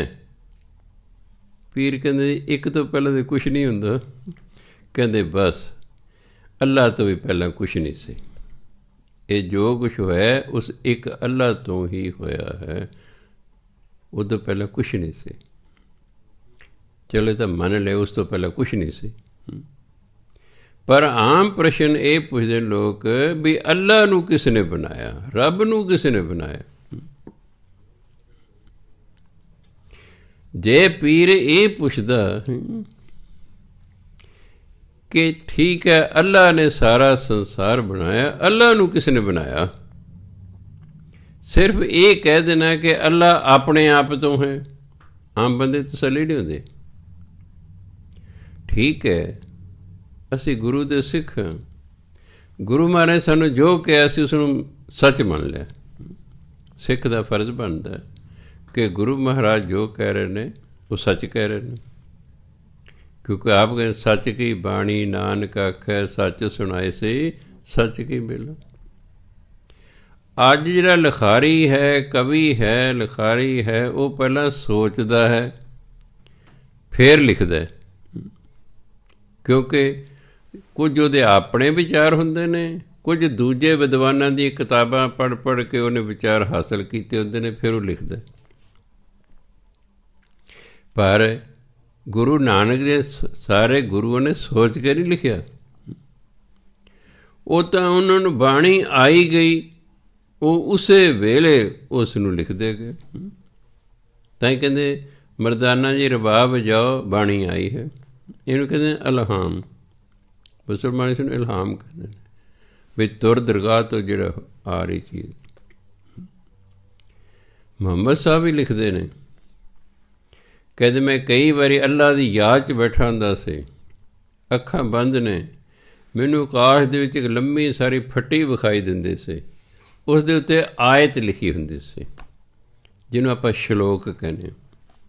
ਸਾਰਾ ਕੁਰਾਨ ਸ਼ਰੀਫ ਆਇਤਾਂ ਵਿੱਚ ਲਿਖਿਆ ਹੋਇਆ ਹੈ। ਕਹਿੰਦੇ ਉਹ ਆਇਤ ਲਿਖੀ ਹੁੰਦੀ ਸੀ, ਮੈਂ ਉਹਨੂੰ ਨੋਟ ਕਰ ਲੈਂਦਾ ਸੀ। ਇਸ ਤਰ੍ਹਾਂ ਫਿਰ ਅੱਗੇ ਆਇਤ ਆਉਂਦੀ ਸੀ, ਫਿਰ ਨੋਟ ਕਰ ਲੈਂਦਾ। ਤਾਂ ਉਹਨਾਂ ਨੇ ਵੀ ਜਿਹੜਾ ਕੁਰਾਨ ਹੈ, ਕਦੇ ਸਾਡੇ ਵਿਚਾਰ ਨਹੀਂ ਹੈਗੇ, ਇਹ ਅੱਲਾ ਦੇ ਵਿਚਾਰ ਨੇ। ਗੁਰਬਾਣੀ ਵੀ ਕਹਿੰਦੀ, ਗੁਰੂ ਮਹਾਰਾਜ ਕਹਿੰਦੇ ਸਾਡੀ ਬਾਣੀ ਨਹੀਂ ਹੈਗੀ। ਗੁਰਬਾਣੀ ਤੇ ਇਸ ਲਈ ਨਾਮ ਪੈ ਗਿਆ ਕਿ ਗੁਰੂਆਂ ਦੇ ਮੁਖਾਰ ਬਿੰਦ ਤੋਂ ਇਹ ਸਾਨੂੰ ਆਈ ਹੈ, ਇਸ ਲਈ ਕਹਿੰਦੇ ਗੁਰਬਾਣੀ। ਪਰ ਗੁਰੂ ਮਹਾਰਾਜ ਆਪ ਬਾਣੀ ਵਾਰੀ ਵਾਰੀ ਲਿਖਦੇ ਨੇ ਕਿ ਬਾਣੀ ਸਾਡੀ ਨਹੀਂ ਹੈ, ਇਹ ਤਾਂ ਪਰਮਾਤਮਾ ਦੀ ਬਾਣੀ ਹੈ। ਜਿਵੇਂ ਉਹ ਸਾਨੂੰ ਕਹੀ ਗਏ ਉਸੇ ਤਰ੍ਹਾਂ ਅਸੀਂ ਬੋਲੀ ਗਏ ਅਤੇ ਉਸ ਤਰ੍ਹਾਂ ਲਿਖ ਲਿਆ ਸੀ ਇਸ ਨੂੰ। ਸੋ ਇਸ ਲਈ ਲੱਗੇ ਹੋਏ ਨੇ ਕਈ ਦੇਸ਼ਾਂ ਦੇ ਲੋਕ ਇਹ ਪਤਾ ਕਰ ਲਏ ਕਿ ਪਰਮਾਤਮਾ ਆਪਣੇ ਆਪ ਤੋਂ ਕਿਵੇਂ ਹੈ। ਜਦੋਂ ਉਹਨਾਂ ਨੇ ਕੋਈ ਵੇਦ, ਕਿਉਂਕਿ ਸਾਇੰਸ ਵਾਲੇ ਜਿੰਨਾ ਚਿਰ ਪ੍ਰੈਕਟੀਕਲ ਨਾ ਕਰ ਲੈਣ ਉਹਨਾਂ ਚਿਰ ਕਿਸੇ ਗੱਲ ਨੂੰ ਮੰਨਦੇ ਨਹੀਂ ਹੈਗੇ। ਹੋ ਸਕਦਾ ਕਿਸੇ ਦਿਨ ਉਹ ਲੱਭ ਲੈਣ, ਪਤਾ ਕਰ ਲੈਣ ਕਿ ਕੋਈ ਚੀਜ਼ ਆਪਣੇ ਆਪ ਤੋਂ ਵੀ ਹੋ ਸਕਦੀ ਹੈ, ਫਿਰ ਸਾਰਿਆਂ ਨੂੰ ਵਿਸ਼ਵਾਸ ਹੋ ਜਾਏਗਾ। ਧਰਮ ਕਹਿੰਦਾ ਸੀ ਧਰਤੀ ਖੜੀ ਹੈ, ਬਾਈਬਲ 'ਚ ਲਿਖਿਆ ਧਰਤੀ ਖੜੀ ਹੈ। ਸਿੱਖ ਧਰਮ ਤਾਂ ਕਹਿੰਦਾ ਕਿ ਹਰ ਇੱਕ ਚੀਜ਼ ਚੱਲ ਰਹੀ, ਕੁਝ ਵੀ ਨਹੀਂ ਖੜਾ। ਸੂਰਜ ਵੀ ਚੱਲ ਰਿਹਾ, ਚੰਨ ਵੀ ਚੱਲ ਰਿਹਾ, ਤਾਰੇ ਵੀ ਚੱਲ ਰਹੇ, ਸਭ ਕੁਝ ਚੱਲ ਰਿਹਾ, ਕੁਛ ਵੀ ਨਹੀਂ ਖੜਾ। ਪਰ ਬਾਈਬਲ ਵਿੱਚ ਲਿਖਿਆ ਧਰਤੀ ਖੜੀ ਹੈ, ਸੂਰਜ ਘੁੰਮਦਾ। ਗੈਲੀਲੀਓ ਅਤੇ ਕੋਪਰਨੀਕਸ ਵਰਗੇ ਸਾਇੰਸਦਾਨਾਂ ਨੇ ਸਿੱਧ ਕਰਤਾ ਕਿ ਧਰਤੀ ਘੁੰਮਦੀ ਹੈ, ਸੂਰਜ ਵੀ ਘੁੰਮਦਾ। ਧਰਤੀ ਸੂਰਜ ਦੇ ਦੁਆਲੇ ਘੁੰਮਦੀ ਹੈ। ਸੂਰਜ ਵੀ ਆਪਣੀ ਧੁਰੀ ਦੇ ਦੁਆਲੇ ਘੁੰਮ ਰਿਹਾ, ਧਰਤੀ ਸੂਰਜ ਦੇ ਦੁਆਲੇ ਘੁੰਮ ਰਹੀ ਹੈ। ਉਹਨੂੰ ਜੇਲ੍ਹ ਕਰਤੀ। ਤੂੰ ਕਦੇ ਕੁਫਰ ਤੋਲਦਾ, ਝੂਠ ਬੋਲਦਾ ਹੈ। ਬਾਈਬਲ 'ਚ ਲਿਖਿਆ ਧਰਤੀ ਖੜੀ ਹੈ, ਤੂੰ ਕੌਣ ਹੈ? ਹੁਣ ਵੀ ਜੇ ਕੋਈ ਗੁਰਬਾਣੀ ਦੇ ਵਿਰੁੱਧ ਬੋਲ ਪਵੇ ਤਾਂ ਪੈ ਜਾਣਗੇ ਸਿੱਖ ਉਹਦੇ ਮਗਰ, ਪੈ ਜਾਣਗੇ। ਜਿਹੜੇ ਤੇ ਜ਼ਿਆਦਾ ਖੁੱਲ੍ਹ ਦਿਲੇ ਨੇ ਉਹ ਤਾਂ ਹੋ ਸਕਦਾ ਉਹਦੀ ਗੱਲ 'ਤੇ ਵਿਚਾਰ ਕਰਨ, ਜਿਹੜੇ ਕੱਟੜ ਨੇ ਉਹਨੇ ਮਗਰ ਪੈ ਜਾਣਾ, ਮਗਰ ਪੈ। ਚਲੋ ਉਹਨੇ ਵਿਚਾਰੇ ਨੇ ਮੁਆਫੀ ਮੰਗ ਲਈ ਵੀ ਕੌਣ ਜੇਲ੍ਹ ਕੱਟੇਗਾ, ਮੈਂ ਤਾਂ ਹੋਰ ਤਜਰਬੇ ਕਰਨੇ। ਹੁਣ ਸਾਰੀ ਦੁਨੀਆ ਮੰਨਦੀ ਹੈ। ਤੁਹਾਡਾ ਬੱਚਾ ਪਹਿਲੀ ਦੂਜੀ 'ਚ ਪੜ੍ਹਦਾ, ਉਹਨੂੰ ਪੁੱਛੋ ਧਰਤੀ ਖੜੀ ਘੁੰਮਦੀ ਹੈ? ਉਹ ਕਹੇ ਘੁੰਮਦੀ ਹੈ। ਉਹ ਕਹੇਗਾ ਘੁੰਮਦੀ। ਦਿਸ ਉਹਨੂੰ ਵੀ ਨਹੀਂ ਰਹੀ ਘੁੰਮਦੀ, ਨਹੀਂ ਦਿਸ ਰਹੀ, ਪਰ ਉਹਦੇ ਟੀਚਰ ਨੇ ਕਿਹਾ ਘੁੰਮਦੀ ਹੈ। ਬੱਚੇ ਨੇ ਮੰਨ ਲਿਆ ਘੁੰਮਦੀ ਹੈ ਬਸ, ਕਿਉਂਕਿ ਸਾਇੰਸਦਾਨਾਂ ਨੇ ਸਿੱਧ ਕਰਤਾ। ਇਸ ਲਈ ਕਿਸੇ ਦਿਨ ਸਿੱਧ ਹੋ ਜਾਏਗਾ ਪਰਮਾਤਮਾ ਸਹਿ-ਭੰਗ ਹੈ, ਆਪਣੇ ਆਪ ਤੋਂ ਹੈ। ਜਿੰਨਾ ਚਿਰ ਉਹ ਨਹੀਂ ਕਰਦੇ ਉਹਨਾਂ ਚਿਰ, ਕਿਉਂਕਿ ਗੁਰੂ ਨਾਨਕ ਦੇਵ ਜੀ ਕਹਿ ਰਹੇ ਨੇ। ਇਸ ਲਈ ਅਸੀਂ ਇਹਨੂੰ ਸੱਚ ਮੰਨਣਾ ਹੈ ਕਿ ਪਰਮਾਤਮਾ ਆਪਣੇ ਆਪ ਤੋਂ ਹੈ। ਫਿਰ ਇਹੋ ਜਿਹਾ ਪਰਮਾਤਮਾ ਜੋ ਨਿਰਗੁਣ ਵੀ ਹੈ, ਜੋ ਸਰਗੁਣ ਵੀ ਹੈ, ਜਿਹਦਾ ਨਾਮ ਸਤ ਹੈ, ਜੋ ਕਰਤਾ ਹੈ, ਜੋ ਪੁਰਖ ਵੀ ਹੈ, ਜੋ ਨਿਰਭਉ ਹੈ, ਜੋ ਨਿਰਵੈਰ ਹੈ, ਜੋ ਅਕਾਲ ਮੂਰਤ ਹੈ, ਜੋ ਅਜੂਨੀ ਹੈ, ਜੋ ਸਹਿ-ਭੰਗ ਹੈ। ਇਹੋ ਜਿਹਾ ਪਰਮਾਤਮਾ ਗੁਰ ਪ੍ਰਸਾਦ, ਗੁਰੂ ਦੀ ਕਿਰਪਾ ਨਾਲ ਮਿਲਦਾ ਹੈ।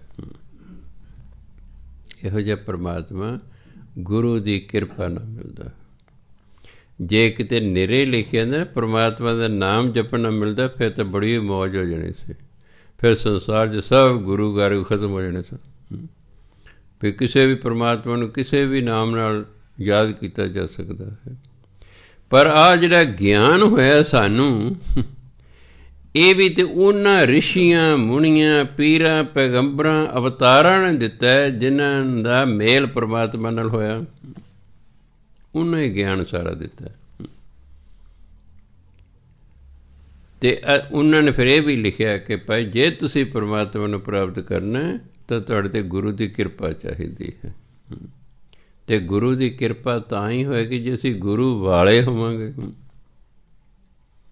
ਜਿਵੇਂ ਇੱਕ ਵਾਰੀ ਮਲਟੀਪਰਪਜ਼ ਸਿਵਲ ਲਾਈਨ ਸਕੂਲ ਦੇ ਬੱਚੇ, ਜਿਹੜੇ ਭਾਖੜਾ ਨਹਿਰ ਹੈ ਇਹਦੇ ਕੋਲ ਕਿਸੇ ਹੋਰ ਸਕੂਲ ਦੇ ਬੱਚਿਆਂ ਨਾਲ ਲੜ ਰਹੇ ਨੇ।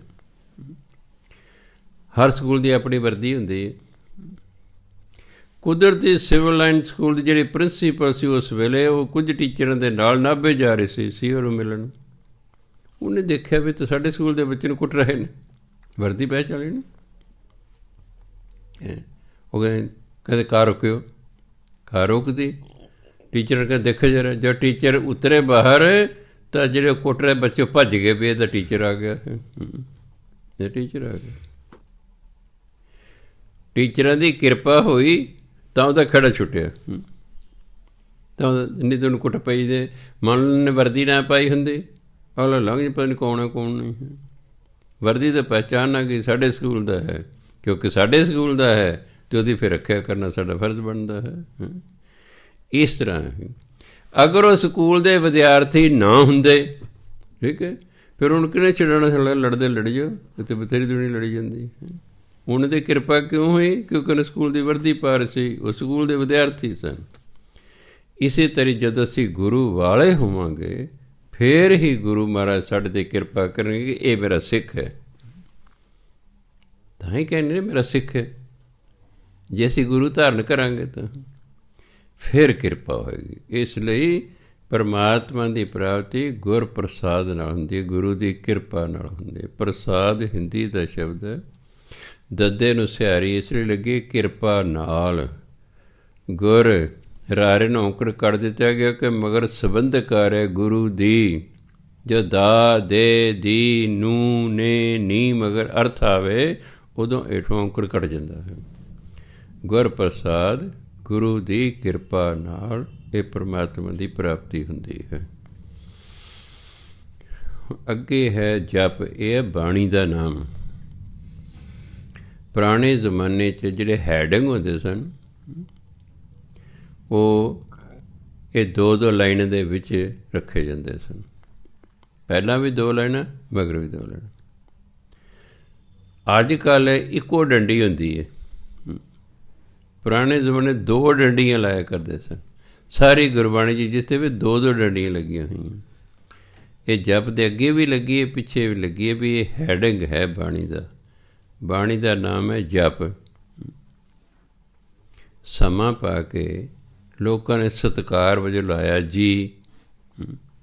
ਜਿਵੇਂ ਆਪਾਂ ਕਹਿੰਦੇ ਸਰ ਜੀ, ਮੈਡਮ ਜੀ, ਸਰ ਮੈਡਮ ਐਂ ਕਹਿ ਕਰ ਉਹ ਲੋਕ ਕਹਿੰਦੇ ਕੀ ਉਹ ਜੱਡ ਜਿਹਾ ਹੈ। ਅੰਗਰੇਜ਼ ਤਾਂ ਸਰ ਮੈਡਮ ਹੀ ਕਹਿੰਦੇ ਨੇ, ਉਹ ਜੀ ਨਹੀਂ ਲਾਉਂਦੇ। ਪਰ ਸਾਡੇ ਦੇਸ਼ ਜੀ ਲਾ ਕੇ ਬੋਲਦੇ ਨੇ। ਸਾਡੇ ਵੀ ਰਿਵਾਜ ਹੈ ਡੈਡੀ ਮੰਮੀ। ਕੋਈ ਪਿਤਾ ਜੀ ਮਾਤਾ ਜੀ ਨਹੀਂ ਹੈ, ਨਾ ਕੋਈ ਡੈਡੀ ਜੀ, ਨਾ ਕੋਈ ਮੰਮਾ ਜੀ, ਕੁਛ ਨਾ ਬਸ ਇੱਦਾਂ ਹੀ। ਅਜੇ ਡੈਡੀ ਫਿਰ ਵੀ ਥੋੜ੍ਹਾ ਸੋਹਣਾ ਡੈਡ ਹੋਰ ਹੀ ਤਰ੍ਹਾਂ ਲੱਗਦਾ। ਬਥੇਰੇ ਬੱਚੇ ਆਪਣੇ ਪਿਤਾ ਨੂੰ ਡੈਡ ਐਂ ਬੁਲਾ ਰਹੇ ਨੇ ਜਿਵੇਂ ਬਾਪ ਉਹਨਾਂ ਤੋਂ ਛੋਟੀ ਉਮਰ ਦਾ ਹੋਵੇ। ਨਾਮ ਆਪਾਂ ਆਪਣੇ ਤੋਂ ਛੋਟਿਆਂ ਦੇ ਲੈਂਦੇ, ਆਪਣੇ ਤੋਂ ਵੱਡਿਆਂ ਦੇ ਨਾਮ ਨਹੀਂ ਲੈਂਦੇ, ਛੋਟਿਆਂ ਦੇ ਨਾਮ ਲੈਂਦੇ। ਆਪਣੇ ਬੱਚਿਆਂ ਨੂੰ ਸਮਝਾਈਦਾ ਛੋਟਿਆਂ ਨੂੰ ਕਿ ਤੁਸੀਂ ਵੀਰ ਜੀ, ਭੈਣ ਜੀ, ਜੋ ਵੀ ਹੈ ਜੀ ਕਰਕੇ ਬੁਲਾਉਣਾ ਹੈ। ਆਪਣੇ ਵੱਡੇ ਭਰਾ ਨੂੰ ਆਵਾਜ਼ ਮਾਰਨੀ, ਉਹਦਾ ਨਾਂ ਨਹੀਂ ਲੈਣਾ, ਸਿੱਧਾ ਹੀ ਨਾਂ ਦੇ ਨਾਲ ਜੀ ਲਾਉਣਾ। ਵੈਸੇ ਆਪਾਂ ਨਾਂ ਲੈਂਦੇ ਹੀ ਨਹੀਂ ਵੱਡੇ ਦਾ, ਪਿਤਾ ਜੀ ਕਹਿੰਦੇ ਹਾਂ। ਹੁਣ ਮੈਂ ਆਪਣੇ ਪਿਤਾ ਜੀ ਨੂੰ ਆਵਾਜ਼ ਮਾਰਨੀ ਵੀ ਥੋੜ੍ਹੀ ਕਹਾਂ ਖਜਾਨ ਸਿੰਘ ਜੀ ਠਹਿਰਿਓ, ਉਹ ਹੋਰ ਤਾਂ ਕੋਈ ਕਹਿ ਸਕਦਾ। ਮੈਂ ਤਾਂ ਨਹੀਂ ਨਾ ਆਪਣੇ ਪਿਤਾ ਨੇ ਆਵਾਜ਼ ਮਾਰ ਲਗਾ ਖਜਾਨ ਸਿੰਘ ਜੀ ਠਹਿਰਿਓ, ਮੈਂ ਤਾਂ ਕਹੂੰਗਾ ਪਿਤਾ ਜੀ ਠਹਿਰਿਓ। ਸੋ ਇਸ ਲਈ ਬੱਚਿਆਂ ਨੂੰ ਸਮਝਾਉਣਾ ਕਿ ਆਪਣੇ ਤੋਂ ਵੱਡੇ ਨੂੰ ਜੀ ਕਰਕੇ ਬੁਲਾਈਦਾ ਹੁੰਦਾ ਹੈ। ਬਾਣੀ ਤਾਂ ਦੱਸੇਗੀ ਹੀ ਅੱਗੇ ਸਾਰਾ ਕੁਛ। ਹਾਂਜੀ, ਸੋ ਇਹ ਆਪਾਂ ਨੇ ਲਾਤਾ ਜਪ ਜੀ। ਨਾਮ ਹੈ ਬਾਣੀ ਦਾ ਜਪ। ਸਤਿਕਾਰ ਵਜੋਂ ਲਾਤਾ ਜਪ ਜੀ। ਸਮਾਂ ਬੀਤਿਆ, ਆਮ ਲੋਕਾਂ ਨੇ ਸਮਝਿਆ ਇਹਦਾ ਨਾਮ ਹੈ ਜਪ ਜੀ। ਉਹਨਾਂ ਨਾਲ ਸਾਹਿਬ ਲਾਤਾ ਵੀ ਜਪ ਜੀ ਦਾ ਨਾਮ ਹੈ ਅਤੇ ਇਹਦੇ ਨਾਲ ਕੋਈ ਸਤਿਕਾਰ ਵਜੋਂ ਸ਼ਬਦ ਕੋਈ ਲਾਉਣਾ ਚਾਹੀਦਾ ਹੈ, ਉਹਨਾਂ ਨੇ ਸਾਹਿਬ ਲਾਤਾ। ਹੁਣ ਆਪਾਂ ਕੀ ਕਹਿੰਦੇ ਹਾਂ, ਉਹ ਕਿਹੜਾ ਪਾਠ ਕਰ ਰਹੇ, ਜਿਵੇਂ ਜਪਜੀ ਸਾਹਿਬ ਦਾ ਪਾਠ ਕਰ ਰਹੇ ਹੈ ਨਾ। ਬਾਣੀ ਦਾ ਨਾਮ ਜਪ ਹੈ। ਇਹ ਜੀ ਅਤੇ ਸਾਹਿਬ ਦਾ ਸਤਿਕਾਰ ਵਜੋਂ ਲੱਗੇ ਹੋਏ ਹਨ। ਹੁਣ ਇਹ 'ਚ ਲਿਖਿਆ ਆਦਿ ਸੱਚ, ਜੁਗਾਦ ਸੱਚ, ਹੈ ਵੀ ਸੱਚ, ਨਾਨਕ ਹੋਸੀ ਵੀ ਸੱਚ। ਆਦਿ ਜਦੋਂ ਇਸ ਸੰਸਾਰ ਦਾ ਆਰੰਭ ਹੋਇਆ। ਧਰਮ ਅਤੇ ਸਾਇੰਸ। ਸਾਇੰਸ ਸੰਸਾਰ ਦੇ ਆਰੰਭ 'ਚ ਕਹਿੰਦੀ ਬਈ ਜਿਸ ਚੀਜ਼ ਤੋਂ, ਜਿਸ ਪਦਾਰਥ ਤੋਂ ਇਹ ਸਾਰਾ ਸੰਸਾਰ ਬਣਿਆ, ਪਦਾਰਥ ਨੂੰ ਇੰਗਲਿਸ਼ ਕਹਿੰਦੇ ਨੇ ਮੈਟਰ। ਜਿਸ ਪਦਾਰਥ ਤੋਂ, ਜਿਸ ਮੈਟਰ ਤੋਂ ਇਹ ਸਾਰਾ ਸੰਸਾਰ ਬਣਿਆ ਨਾ, ਉਹ ਪਹਿਲਾਂ ਸੀ ਕੰਡੈਂਸਡ ਰੂਪ 'ਚ, ਸੰਘਣੇ ਰੂਪ 'ਚ ਸੀ। ਇੱਕ ਹੁੰਦਾ ਆਇਰਨ, ਇੱਕ ਹੁੰਦਾ ਪਿਗ ਆਇਰਨ। ਕਦੇ ਤੁਸੀਂ ਗੋਬਿੰਦਗੜ੍ਹ ਜਾਓ, ਉੱਥੇ ਤੁਸੀਂ ਲੋਹਾ ਵੇਖੋ, ਇੱਕ ਛੋਟਾ ਜਿਹਾ ਡਲਾ ਉਹਨਾਂ ਦਾ ਚੱਕੋ, ਤੁਹਾਨੂੰ ਐਂ ਲੱਗੂ ਕਿਲੋ ਕੁ ਦਾ ਹੈ। ਜੋ ਚੱਕੋ ਐਂ ਲੱਗੂ ਤਾਂ 15-20 ਕਿਲੋ ਭਰ ਹੈ। ਉਸ ਨੂੰ ਕਹਿੰਦੇ ਨੇ ਪਿਗ ਆਇਰਨ। ਉਸ ਨੂੰ ਫਿਰ ਭੱਠੀਆਂ ਦੇ ਵਿੱਚ ਗਰਮ ਕਰਦੇ ਨੇ।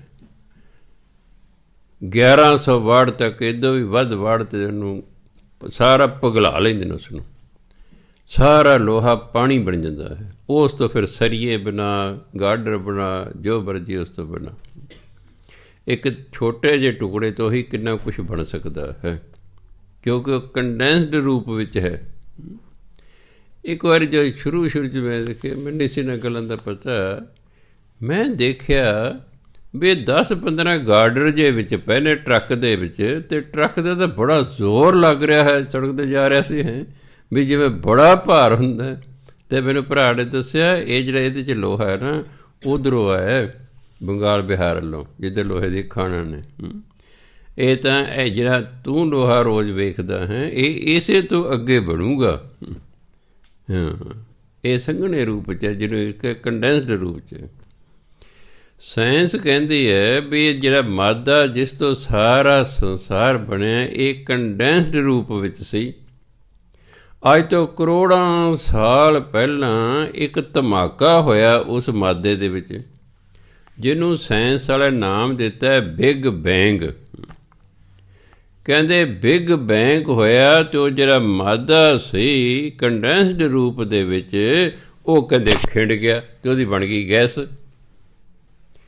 ਅਤੇ ਸਾਇੰਸ ਕਹਿੰਦੇ 3 ਮਿੰਟ ਅਤੇ 45 ਸਕਿੰਟਾਂ ਦੇ ਵਿੱਚ ਸਾਰਾ ਮਾਦਾ ਗੈਸ ਬਣ ਕੇ ਕਰੋੜਾਂ ਕਿਲੋਮੀਟਰਾਂ ਤੱਕ ਫੈਲ ਗਿਆ। ਉਹ ਫਿਰ ਬਹੁਤ ਦੇਰ ਗੈਸ ਰੂਪ 'ਚ ਰਿਹਾ, ਬਹੁਤ ਦੇਰ। ਗੁਰਬਾਣੀ ਵੀ ਕਹਿੰਦੇ ਅਰਬਦ ਨਰਬਦ ਧੁੰਦੂ ਕਰ, ਅਰਬਾਂ ਖਰਬਾਂ ਸਾਲਾਂ ਤੱਕ ਧੁੰਦੀ ਧੁੰਦ ਗੈਸ ਹੀ ਗੈਸ ਰਹੀ। ਫਿਰ ਸਾਇੰਸ ਕਹਿੰਦੀ ਹੈ ਗੈਸ ਦੇ ਇਹ ਹਵਾ ਦੇ ਵਿੱਚ ਕਈ ਪ੍ਰਕਾਰ ਦੀਆਂ ਗੈਸਾਂ ਹੁੰਦੀਆਂ। ਫਿਰ ਆਕਸੀਜਨ ਅਤੇ ਹਾਈਡਰੋਜਨ ਗੈਸਾਂ ਜਦੋਂ ਆਪਸ 'ਚ ਮਿਲੀਆਂ ਫਿਰ ਉਹਨਾਂ ਤੋਂ ਬਣਿਆ ਪਾਣੀ। ਪਾਣੀ ਤੋਂ ਫਿਰ ਪਹਿਲਾ ਜੀਵ ਇੱਕ ਸੈੱਲ ਵਾਲਾ ਬਣਿਆ। ਆਪਣੇ ਤਾਂ ਕਰੋੜਾਂ ਸੈੱਲ ਲੱਗੇ ਹੋਏ ਨੇ, ਇੱਕ ਸੈੱਲ ਵਾਲਾ ਜੀਵ ਬਣਿਆ ਸਭ ਤੋਂ ਪਹਿਲਾਂ। ਫਿਰ 2 ਸੈੱਲਾਂ ਵਾਲੇ ਅੱਗੇ ਵੱਧਦੇ ਜੀਵ ਵੱਧਦੇ ਗਏ। ਕਰੋੜਾਂ ਸਾਲਾਂ ਦੇ ਵਿੱਚ ਜਾ ਕੇ ਮਨੁੱਖ ਬਣਿਆ। ਇਹ ਮਨੁੱਖ ਸਿੱਧਾ ਨਹੀਂ ਬਣ ਗਏ, ਜੀਵ ਬਣਦੇ ਗਏ।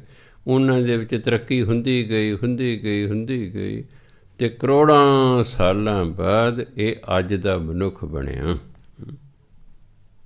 ਅਤੇ ਗੁਰਬਾਣੀ ਵੀ ਕਹਿੰਦੀ ਹੈ, ਗੁਰਬਾਣੀ ਕਹਿੰਦੀ ਸਾਚੈ ਤੇ ਪਵਨਾ ਭਇਆ। ਪਰਮਾਤਮਾ ਤੋਂ ਪਹਿਲਾਂ ਹਵਾ ਬਣੀ, ਪਵਨੈ ਤੇ ਜਲ ਹੋਏ, ਹਵਾ ਤੋਂ ਫਿਰ ਪਾਣੀ ਬਣਿਆ, ਜਲ ਤੇ ਤ੍ਰਿਭੁਵਨ ਸਾਜਿਆ। ਇਸ ਪਾਣੀ ਤੋਂ ਤਿੰਨੋਂ ਭਵਨ ਬਣੇ, ਘਟ ਘਟ ਜੋਤ ਸਮੋਏ। ਅਤੇ ਹਰ ਇੱਕ ਦੇ ਵਿੱਚ ਜੀਵ ਪਰਮਾਤਮਾ ਨੇ ਆਪਣੀ ਜੋਤ ਰੱਖਦੀ, ਹਰ ਇੱਕ ਦੇ ਵਿੱਚ ਆਪਣੀ ਜੋਤ ਰੱਖਦੀ। ਬੇਸਿਕਲੀ ਦੋਨੋਂ ਠੀਕ ਨੇ। ਸਾਇੰਸ ਵਾਲੇ ਵੀ ਕਹਿੰਦੇ ਪਹਿਲਾਂ ਹਵਾ ਬਣੀ, ਹਵਾ ਫਿਰ ਰਲ ਕੇ ਗੈਸਾਂ ਰਲ ਕੇ ਪਾਣੀ ਬਣਿਆ, ਪਾਣੀ ਤੋਂ ਅੱਗੇ ਜੀਵ ਬਣਿਆ। ਅਤੇ ਸਿੱਖ ਧਰਮ ਵੀ ਇਹੀ ਕਹਿੰਦਾ ਸਾਚੇ ਤੇ ਪਵਨਾ ਪਿਆ, ਪਵਨਾ ਤੇ ਜਲ ਹੋਏ, ਜਲ ਤੇ ਤ੍ਰਿਭੁਵਨ ਸਾਜਿਆ, ਘਟ ਘਟ ਜੋਤ ਸਮੋਏ। ਇਸ ਜਲ ਤੇ ਪਰਮਾਤਮਾ ਤਿੰਨੋਂ ਭਵਨ ਬਣਾਤੇ, ਸਾਰੇ ਜੀਵ ਬਣੇ। ਜਿਵੇਂ ਸਾਇੰਸ ਵਾਲੇ ਕਹਿੰਦੇ ਨੇ ਸਿੱਧਾ ਬੰਦਾ ਨਹੀਂ ਬਣਿਆ, ਬੰਦਾ ਬਣਦੇ ਕਰੋੜਾਂ ਸਾਲ ਲੱਗ ਗਏ। ਸਿੱਖ ਧਰਮ ਵੀ ਇਹ ਕਹਿੰਦਾ ਇਹ ਬੰਦਾ ਸਿੱਧਾ ਨਹੀਂ ਬਣਿਆ, ਇਹ ਤਾਂ 83 ਲੱਖ ਜੂਨੀਆਂ ਦੇ ਵਿੱਚੋਂ ਇਹ ਜੀਵ ਆਤਮਾ ਲੰਘਦੀ ਗਈ 83,99,999 ਜੂਨੀਆਂ 'ਚੋਂ ਲੰਘ ਕੇ ਫਿਰ ਇਹ ਬੰਦਾ ਬਣਿਆ। ਇਹ ਬੰਦਾ ਛੇਤੀ ਨਹੀਂ ਬਣ ਗਿਆ। ਪਹਿਲੀ ਜੂਨੀ ਤੋਂ ਲੈ ਕੇ ਬੰਦੇ ਦੀ ਜੂਨੀ ਤੱਕ ਪਹੁੰਚਣ ਲਈ ਅਰਬਾਂ ਖਰਬਾਂ ਸਾਲ ਲੱਗ, ਕਰੋੜਾਂ ਸਾਲ ਲੱਗ ਗਏ, ਫਿਰ ਕਿਤੇ ਬਣੇ। ਤਾਂ ਹੀ ਮਨੁੱਖਾ ਜੀਵ ਨੂੰ ਬੜਾ ਕੀਮਤੀ ਕਿਹਾ ਗਿਆ ਵੀ ਇਹ ਸੌਖਾ ਨਹੀਂ ਮਿਲਿਆ। ਇਹ ਤਾਂ ਬੜੀਆਂ ਜੂਨਾਂ ਦੇ ਵਿੱਚੋਂ ਲੰਘੀ ਹੈ ਜੀਵ ਆਤਮਾ, ਫਿਰ ਇਸਨੇ ਮਨੁੱਖਾ ਜੀਵਨ ਧਾਰਨ ਕੀਤਾ ਹੈ। ਸੋ ਜਦੋਂ ਆਦ ਹੋਇਆ ਸੰਸਾਰ ਦਾ ਆਦ ਹੋ ਗਿਆ ਸੱਚ। ਪਰਮਾਤਮਾ ਉਦੋਂ ਵੀ ਸੀ ਜਦੋਂ ਸੰਸਾਰ ਦਾ ਆਦ ਮੈਨੇ ਆਰੰਭ। ਆਦ ਦਾ ਵਿਰੋਧੀ ਸ਼ਬਦ ਹੈ ਅੰਤ। ਜਦੋਂ ਇਸ ਸੰਸਾਰ ਦਾ ਆਦ ਹੋਇਆ, ਆਰੰਭ ਹੋਇਆ, ਉਦੋਂ ਵੀ ਪਰਮਾਤਮਾ ਸੀ। ਜੁਗਾਦ ਪਾਏ ਯੁੱਗ ਆਦ। ਜਦੋਂ ਯੁੱਗਾਂ ਦਾ ਆਰੰਭ ਹੋਇਆ, ਸਤਯੁਗ, ਤ੍ਰੇਤਾ, ਦੁਆਪਰ, ਕਲਯੁਗ, ਜਦੋਂ ਯੁੱਗਾਂ ਦਾ ਆਰੰਭ ਹੋਇਆ ਉਦੋਂ ਵੀ ਪਰਮਾਤਮਾ ਸੀ। ਸੱਚ ਬਣੇ ਪਰਮਾਤਮਾ। ਜਦੋਂ ਇਹ ਸੰਸਾਰ ਦਾ ਆਰੰਭ ਹੋਇਆ ਉਦੋਂ ਵੀ ਪਰਮਾਤਮਾ ਸੀ। ਜਦੋਂ ਇਹ ਯੁੱਗ ਆਰੰਭ ਹੋਏ ਨੇ ਉਦੋਂ ਹੀ ਪਰਮਾਤਮਾ ਸੀ। ਹੈ ਭੀ ਸੱਚ, ਹੁਣ ਵੀ ਪਰਮਾਤਮਾ ਹੈਗਾ। ਨਾਨਕ ਹੋਸੀ ਭੀ ਸੱਚ, ਅਤੇ ਪਰਮਾਤਮਾ ਹੋਵੇਗਾ ਵੀ। ਪਰਮਾਤਮਾ ਪਹਿਲਾਂ ਵੀ ਸੀ, ਹੁਣ ਵੀ ਹੈ, ਫਿਰ ਵੀ ਰਹੇਗਾ। ਉਹ ਤੇ ਤੇਰਾ ਕਾਲ, ਤਿੰਨੋਂ ਕਾਲ ਰਹਿਣ ਵਾਲਾ ਹੈ। ਸੋ ਜਪਜੀ ਸਾਹਿਬ ਇੱਥੋਂ ਸ਼ੁਰੂ ਹੁੰਦਾ ਹੈ ਕਿ ਪਰਮਾਤਮਾ ਜਿਹੜਾ ਹੈ ਉਹ ਸੰਸਾਰ ਦੇ ਆਰੰਭ ਵਿੱਚ ਵੀ ਸੀ, ਜਦੋਂ ਯੁੱਗ ਸ਼ੁਰੂ ਹੋਏ ਉਦੋਂ ਵੀ ਸੀ, ਉਹ ਹੁਣ ਵੀ ਹੈ ਅਤੇ ਫਿਰ ਵੀ ਹੋਵੇਗਾ। ਇਹ ਨਹੀਂ ਕਿ ਉਹ ਹੁਣ ਹੈ ਅਤੇ ਅੱਗੇ ਪਤਾ ਨਹੀਂ ਹੋਵੇਗਾ ਕਿ ਨਹੀਂ ਹੋਵੇਗਾ। ਉਹ ਤਾਂ ਸੱਚ ਹੈ, ਉਹ ਤਾਂ ਸਦੀਵੀ ਹੈ, ਹੁਣ ਤਾਂ ਸਦਾ ਹੀ ਰਹਿਣਾ ਹੈ। ਅਸੀਂ ਆਉਂਦੇ ਜਾਂਦੇ ਰਹਿਣਾ, ਉਹਨੇ ਤਾਂ ਸਦਾ ਹੀ ਰਹਿਣਾ। ਹੁਣ ਕਹਿੰਦੇ ਸੋਚੈ ਸੋਚ ਨਾ ਹੋਵੇ, ਜੇ ਸੋਚੀ ਲੱਖ ਵਾਰ। ਵਿਦਵਾਨ ਦੋ ਰਾਏ ਰੱਖਦੇ ਨੇ, ਸੋਚੈ ਸੋਚ ਨਾ ਹੋਵੇ। ਜੇ ਪਰਮਾਤਮਾ ਬਾਰੇ ਕਹਿੰਦੇ ਜੇ ਸੋਚੀ ਲੱਖ ਵਾਰ, ਜਦੋਂ ਕਿਸੇ ਵਾਕ ਵਿੱਚ ਮੈਂ ਜਾਂ ਤੂੰ ਦੀ ਭਾਵਨਾ ਹੋਵੇ, ਜਾਂ ਤੇ ਮੈਂ ਤੂੰ ਲੱਗਾ ਹੋਵੇ, ਜਾਂ ਮੈਂ ਅਤੇ ਤੂੰ ਦੀ ਭਾਵਨਾ ਹੋਵੇ, ਤਾਂ ਜਿਹੜੀ ਉਹਦੇ ਵਿੱਚ ਕਿਰਿਆ ਹੁੰਦੀ ਹੈ ਉਹ ਨੱਕ ਰਾਹੀਂ ਬੋਲੀ ਜਾਂਦੀ, ਬਿੰਦੀ ਲਾ ਕੇ ਬੋਲੀ ਜਾਂਦੀ। ਸੋਚੈ ਸੋਚ ਨਾ ਹੋਵੇ, ਜੇ ਸੋਚੀ ਲੱਖ ਵਾਰ। ਇਹ ਸੋਚੀ ਨਹੀਂ, ਸੋਚੀ ਪਾਸਟ ਟੈਂਸ ਹੁੰਦਾ। ਮੈਂ ਇਹ ਸਕੀਮ ਸੋਚੀ, ਇਹ ਪਾਸਟ ਟੈਂਸ ਹੈ। ਸੋਚੀ, ਸੋਚਾਂ, ਸੋਚਦਾ ਹਾਂ ਜਾਂ ਸੋਚਾਂ, ਇਹ 'ਚ ਮੈਂ ਦੀ ਭਾਵਨਾ ਹੈ, ਇਸ ਲਈ ਚੱਚੇ ਨੂੰ ਬਿਹਾਰੀ ਬਿੰਦੀ ਲੱਗੀ ਹੋਈ ਹੈ। ਕਹਿੰਦੇ ਸੋਚੈ ਸੋਚ ਨਾ ਹੋਵੇ। ਕੁਝ ਵਿਦਵਾਨ ਕਹਿੰਦੇ ਬਈ ਮੈਂ ਪਰਮਾਤਮਾ ਬਾਰੇ ਜਿੰਨਾ ਮਰਜ਼ੀ ਸੋਚੀ ਜਾਵਾਂ, ਲੱਖਾਂ ਵਾਰ ਸੋਚੀ ਜਾਵਾਂ, ਉਹ ਮੇਰੀ ਸੋਚ ਵਿੱਚ ਆਉਣ ਵਾਲਾ ਨਹੀਂ ਹੈ, ਉਹ ਮੇਰੀ ਸਮਝ 'ਚ ਆਉਣ ਵਾਲਾ ਨਹੀਂ, ਕਿਉਂਕਿ ਬੇਅੰਤ ਹੈ ਅਤੇ ਮੇਰੀ ਸੋਚ ਦੀ ਇੱਕ ਹੱਦ ਹੈ। ਸਾਡੀ ਸੋਚ, ਸਾਡਾ ਦਿਮਾਗ, ਸਾਡੀ ਅਕਲ, ਇਹਦੀ ਇੱਕ ਹੱਦ ਹੈ। ਪਰਮਾਤਮਾ ਬੇਅੰਤ ਹੈ। ਬੇਅੰਤ ਦੀ ਜਿਹੜੀ ਹਰ ਇੱਕ ਚੀਜ਼ ਬੇਅੰਤ ਹੋਵੇਗੀ। ਇਸ ਲਈ ਕਹਿੰਦੇ ਮੈਂ ਜੇ ਸੋਚੀ ਲੱਖ ਵਾਰ, ਜੇ ਮੈਂ ਲੱਖਾਂ ਵਾਰੀ ਵੀ ਸੋਚਾਂ, ਸੋਚੈ ਸੋਚ ਨਾ ਹੋਵੇ। ਮੇਰੇ ਸੋਚਣ ਨਾਲ ਪਰਮਾਤਮਾ ਮੇਰੀ ਸੋਚ ਵਿੱਚ ਨਹੀਂ ਆਉਂਦਾ, ਪਰ ਪਰਮਾਤਮਾ ਮੇਰੇ ਸੋਚਣ ਨਾਲ ਮੇਰੀ ਸਮਝ ਨਹੀਂ ਆਉਂਦਾ। ਇੱਕ ਤਾਂ ਇਹ ਅਰਥ ਨੇ। ਦੂਜੇ ਕਰਦੇ ਨੇ ਸੋਚ ਇਸ਼ਨਾਨ। ਕਹਿੰਦੇ ਜੇ ਮੈਂ ਲੱਖਾਂ ਵਾਰੀ ਵੀ ਇਸ਼ਨਾਨ ਕਰਾਂ ਤਾਂ ਮੇਰਾ ਮਨ ਸੁੱਚਾ ਨਹੀਂ ਹੁੰਦਾ, ਤਾਂ ਮੇਰਾ ਮਨ ਸਾਫ਼ ਨਹੀਂ ਹੁੰਦਾ। ਜੇ ਮੈਂ ਲੱਖਾਂ ਵਾਰੀ ਵੀ ਇਸ਼ਨਾਨ ਕਰਾਂ ਤਾਂ ਮਨ ਸਾਫ਼ ਨਹੀਂ ਹੁੰਦਾ, ਕਿਉਂਕਿ ਸਰੀਰ ਤਾਂ ਸਾਫ਼ ਹੋ ਜਾਏਗਾ।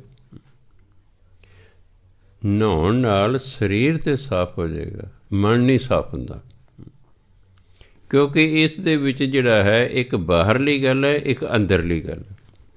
ਇਹ ਜਿਹੜੀ ਪਹਿਲੀ ਪੌੜੀ 'ਚ ਹੈ, ਇੱਕ ਬਾਹਰ ਦੀ ਗੱਲ ਹੈ।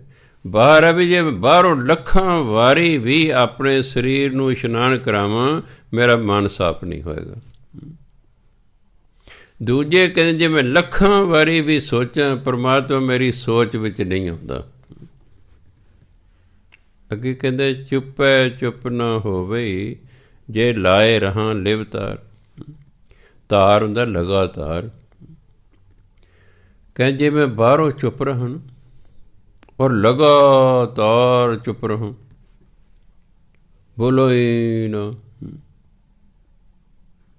ਤਾਂ ਚੁੱਪ ਰਹਿਣ ਨਾਲ ਚੁੱਪ ਨਾ ਹੋਵੇ। ਇਹ ਮਨ ਚੁੱਪ ਨਹੀਂ ਕਰਦਾ, ਮਨ ਬੋਲੀ ਜਾਂਦਾ। ਤੁਸੀਂ ਭਾਵੇਂ ਮੂੰਹ 'ਤੇ ਪੱਟੀ ਬੰਨ੍ਹ ਲਓ, ਨਾ ਬੋਲੋ। ਬਾਹਰੋਂ ਚੁੱਪ ਰਹਿਣ ਨਾਲ ਮਨ ਚੁੱਪ ਨਹੀਂ ਕਰਦਾ, ਉਹ ਬੋਲੀ ਜਾਂਦਾ। ਸਿਰਫ ਇੰਨਾ ਹੀ ਹੈ, ਗੱਲਾਂ ਸਾਰੇ ਹੀ ਕਰਦੇ ਨੇ, ਬੰਦਾ ਮਨ 'ਚ ਬੋਲਦਾ ਹੈ। ਤੁਸੀਂ ਤੁਰੇ ਜਾ ਰਹੇ ਹੋ, ਸੈਰ ਕਰ ਰਹੇ ਹੋ, ਤੁਸੀਂ ਕੋਈ ਨਾ ਕੋਈ ਬੋਲੀ ਹੋਈ ਜਾਂਦੇ ਹੋ, ਪਰ ਉਹ ਦੂਜੇ ਨੂੰ ਨਹੀਂ ਸੁਣਦਾ, ਕਿਉਂਕਿ ਤੁਸੀਂ ਮਨ 'ਚ ਬੋਲ ਰਹੇ ਹੋ। ਬੱਚਾ ਤੇ ਜਿਹੜਾ ਪਾਗਲ ਹੈ ਇਹ ਉੱਚੀ ਬੋਲਦਾ ਹੈ। ਬੱਚਾ ਵੀ ਬੋਲ ਰਿਹਾ ਪਰ ਉੱਚੀ ਉੱਚੀ ਬੋਲ ਰਿਹਾ, ਉਹਨੂੰ ਮਨ 'ਚ ਨਹੀਂ ਬੋਲਣਾ ਆਉਂਦਾ, ਜਾਚ ਨਹੀਂ ਹੈਗੀ।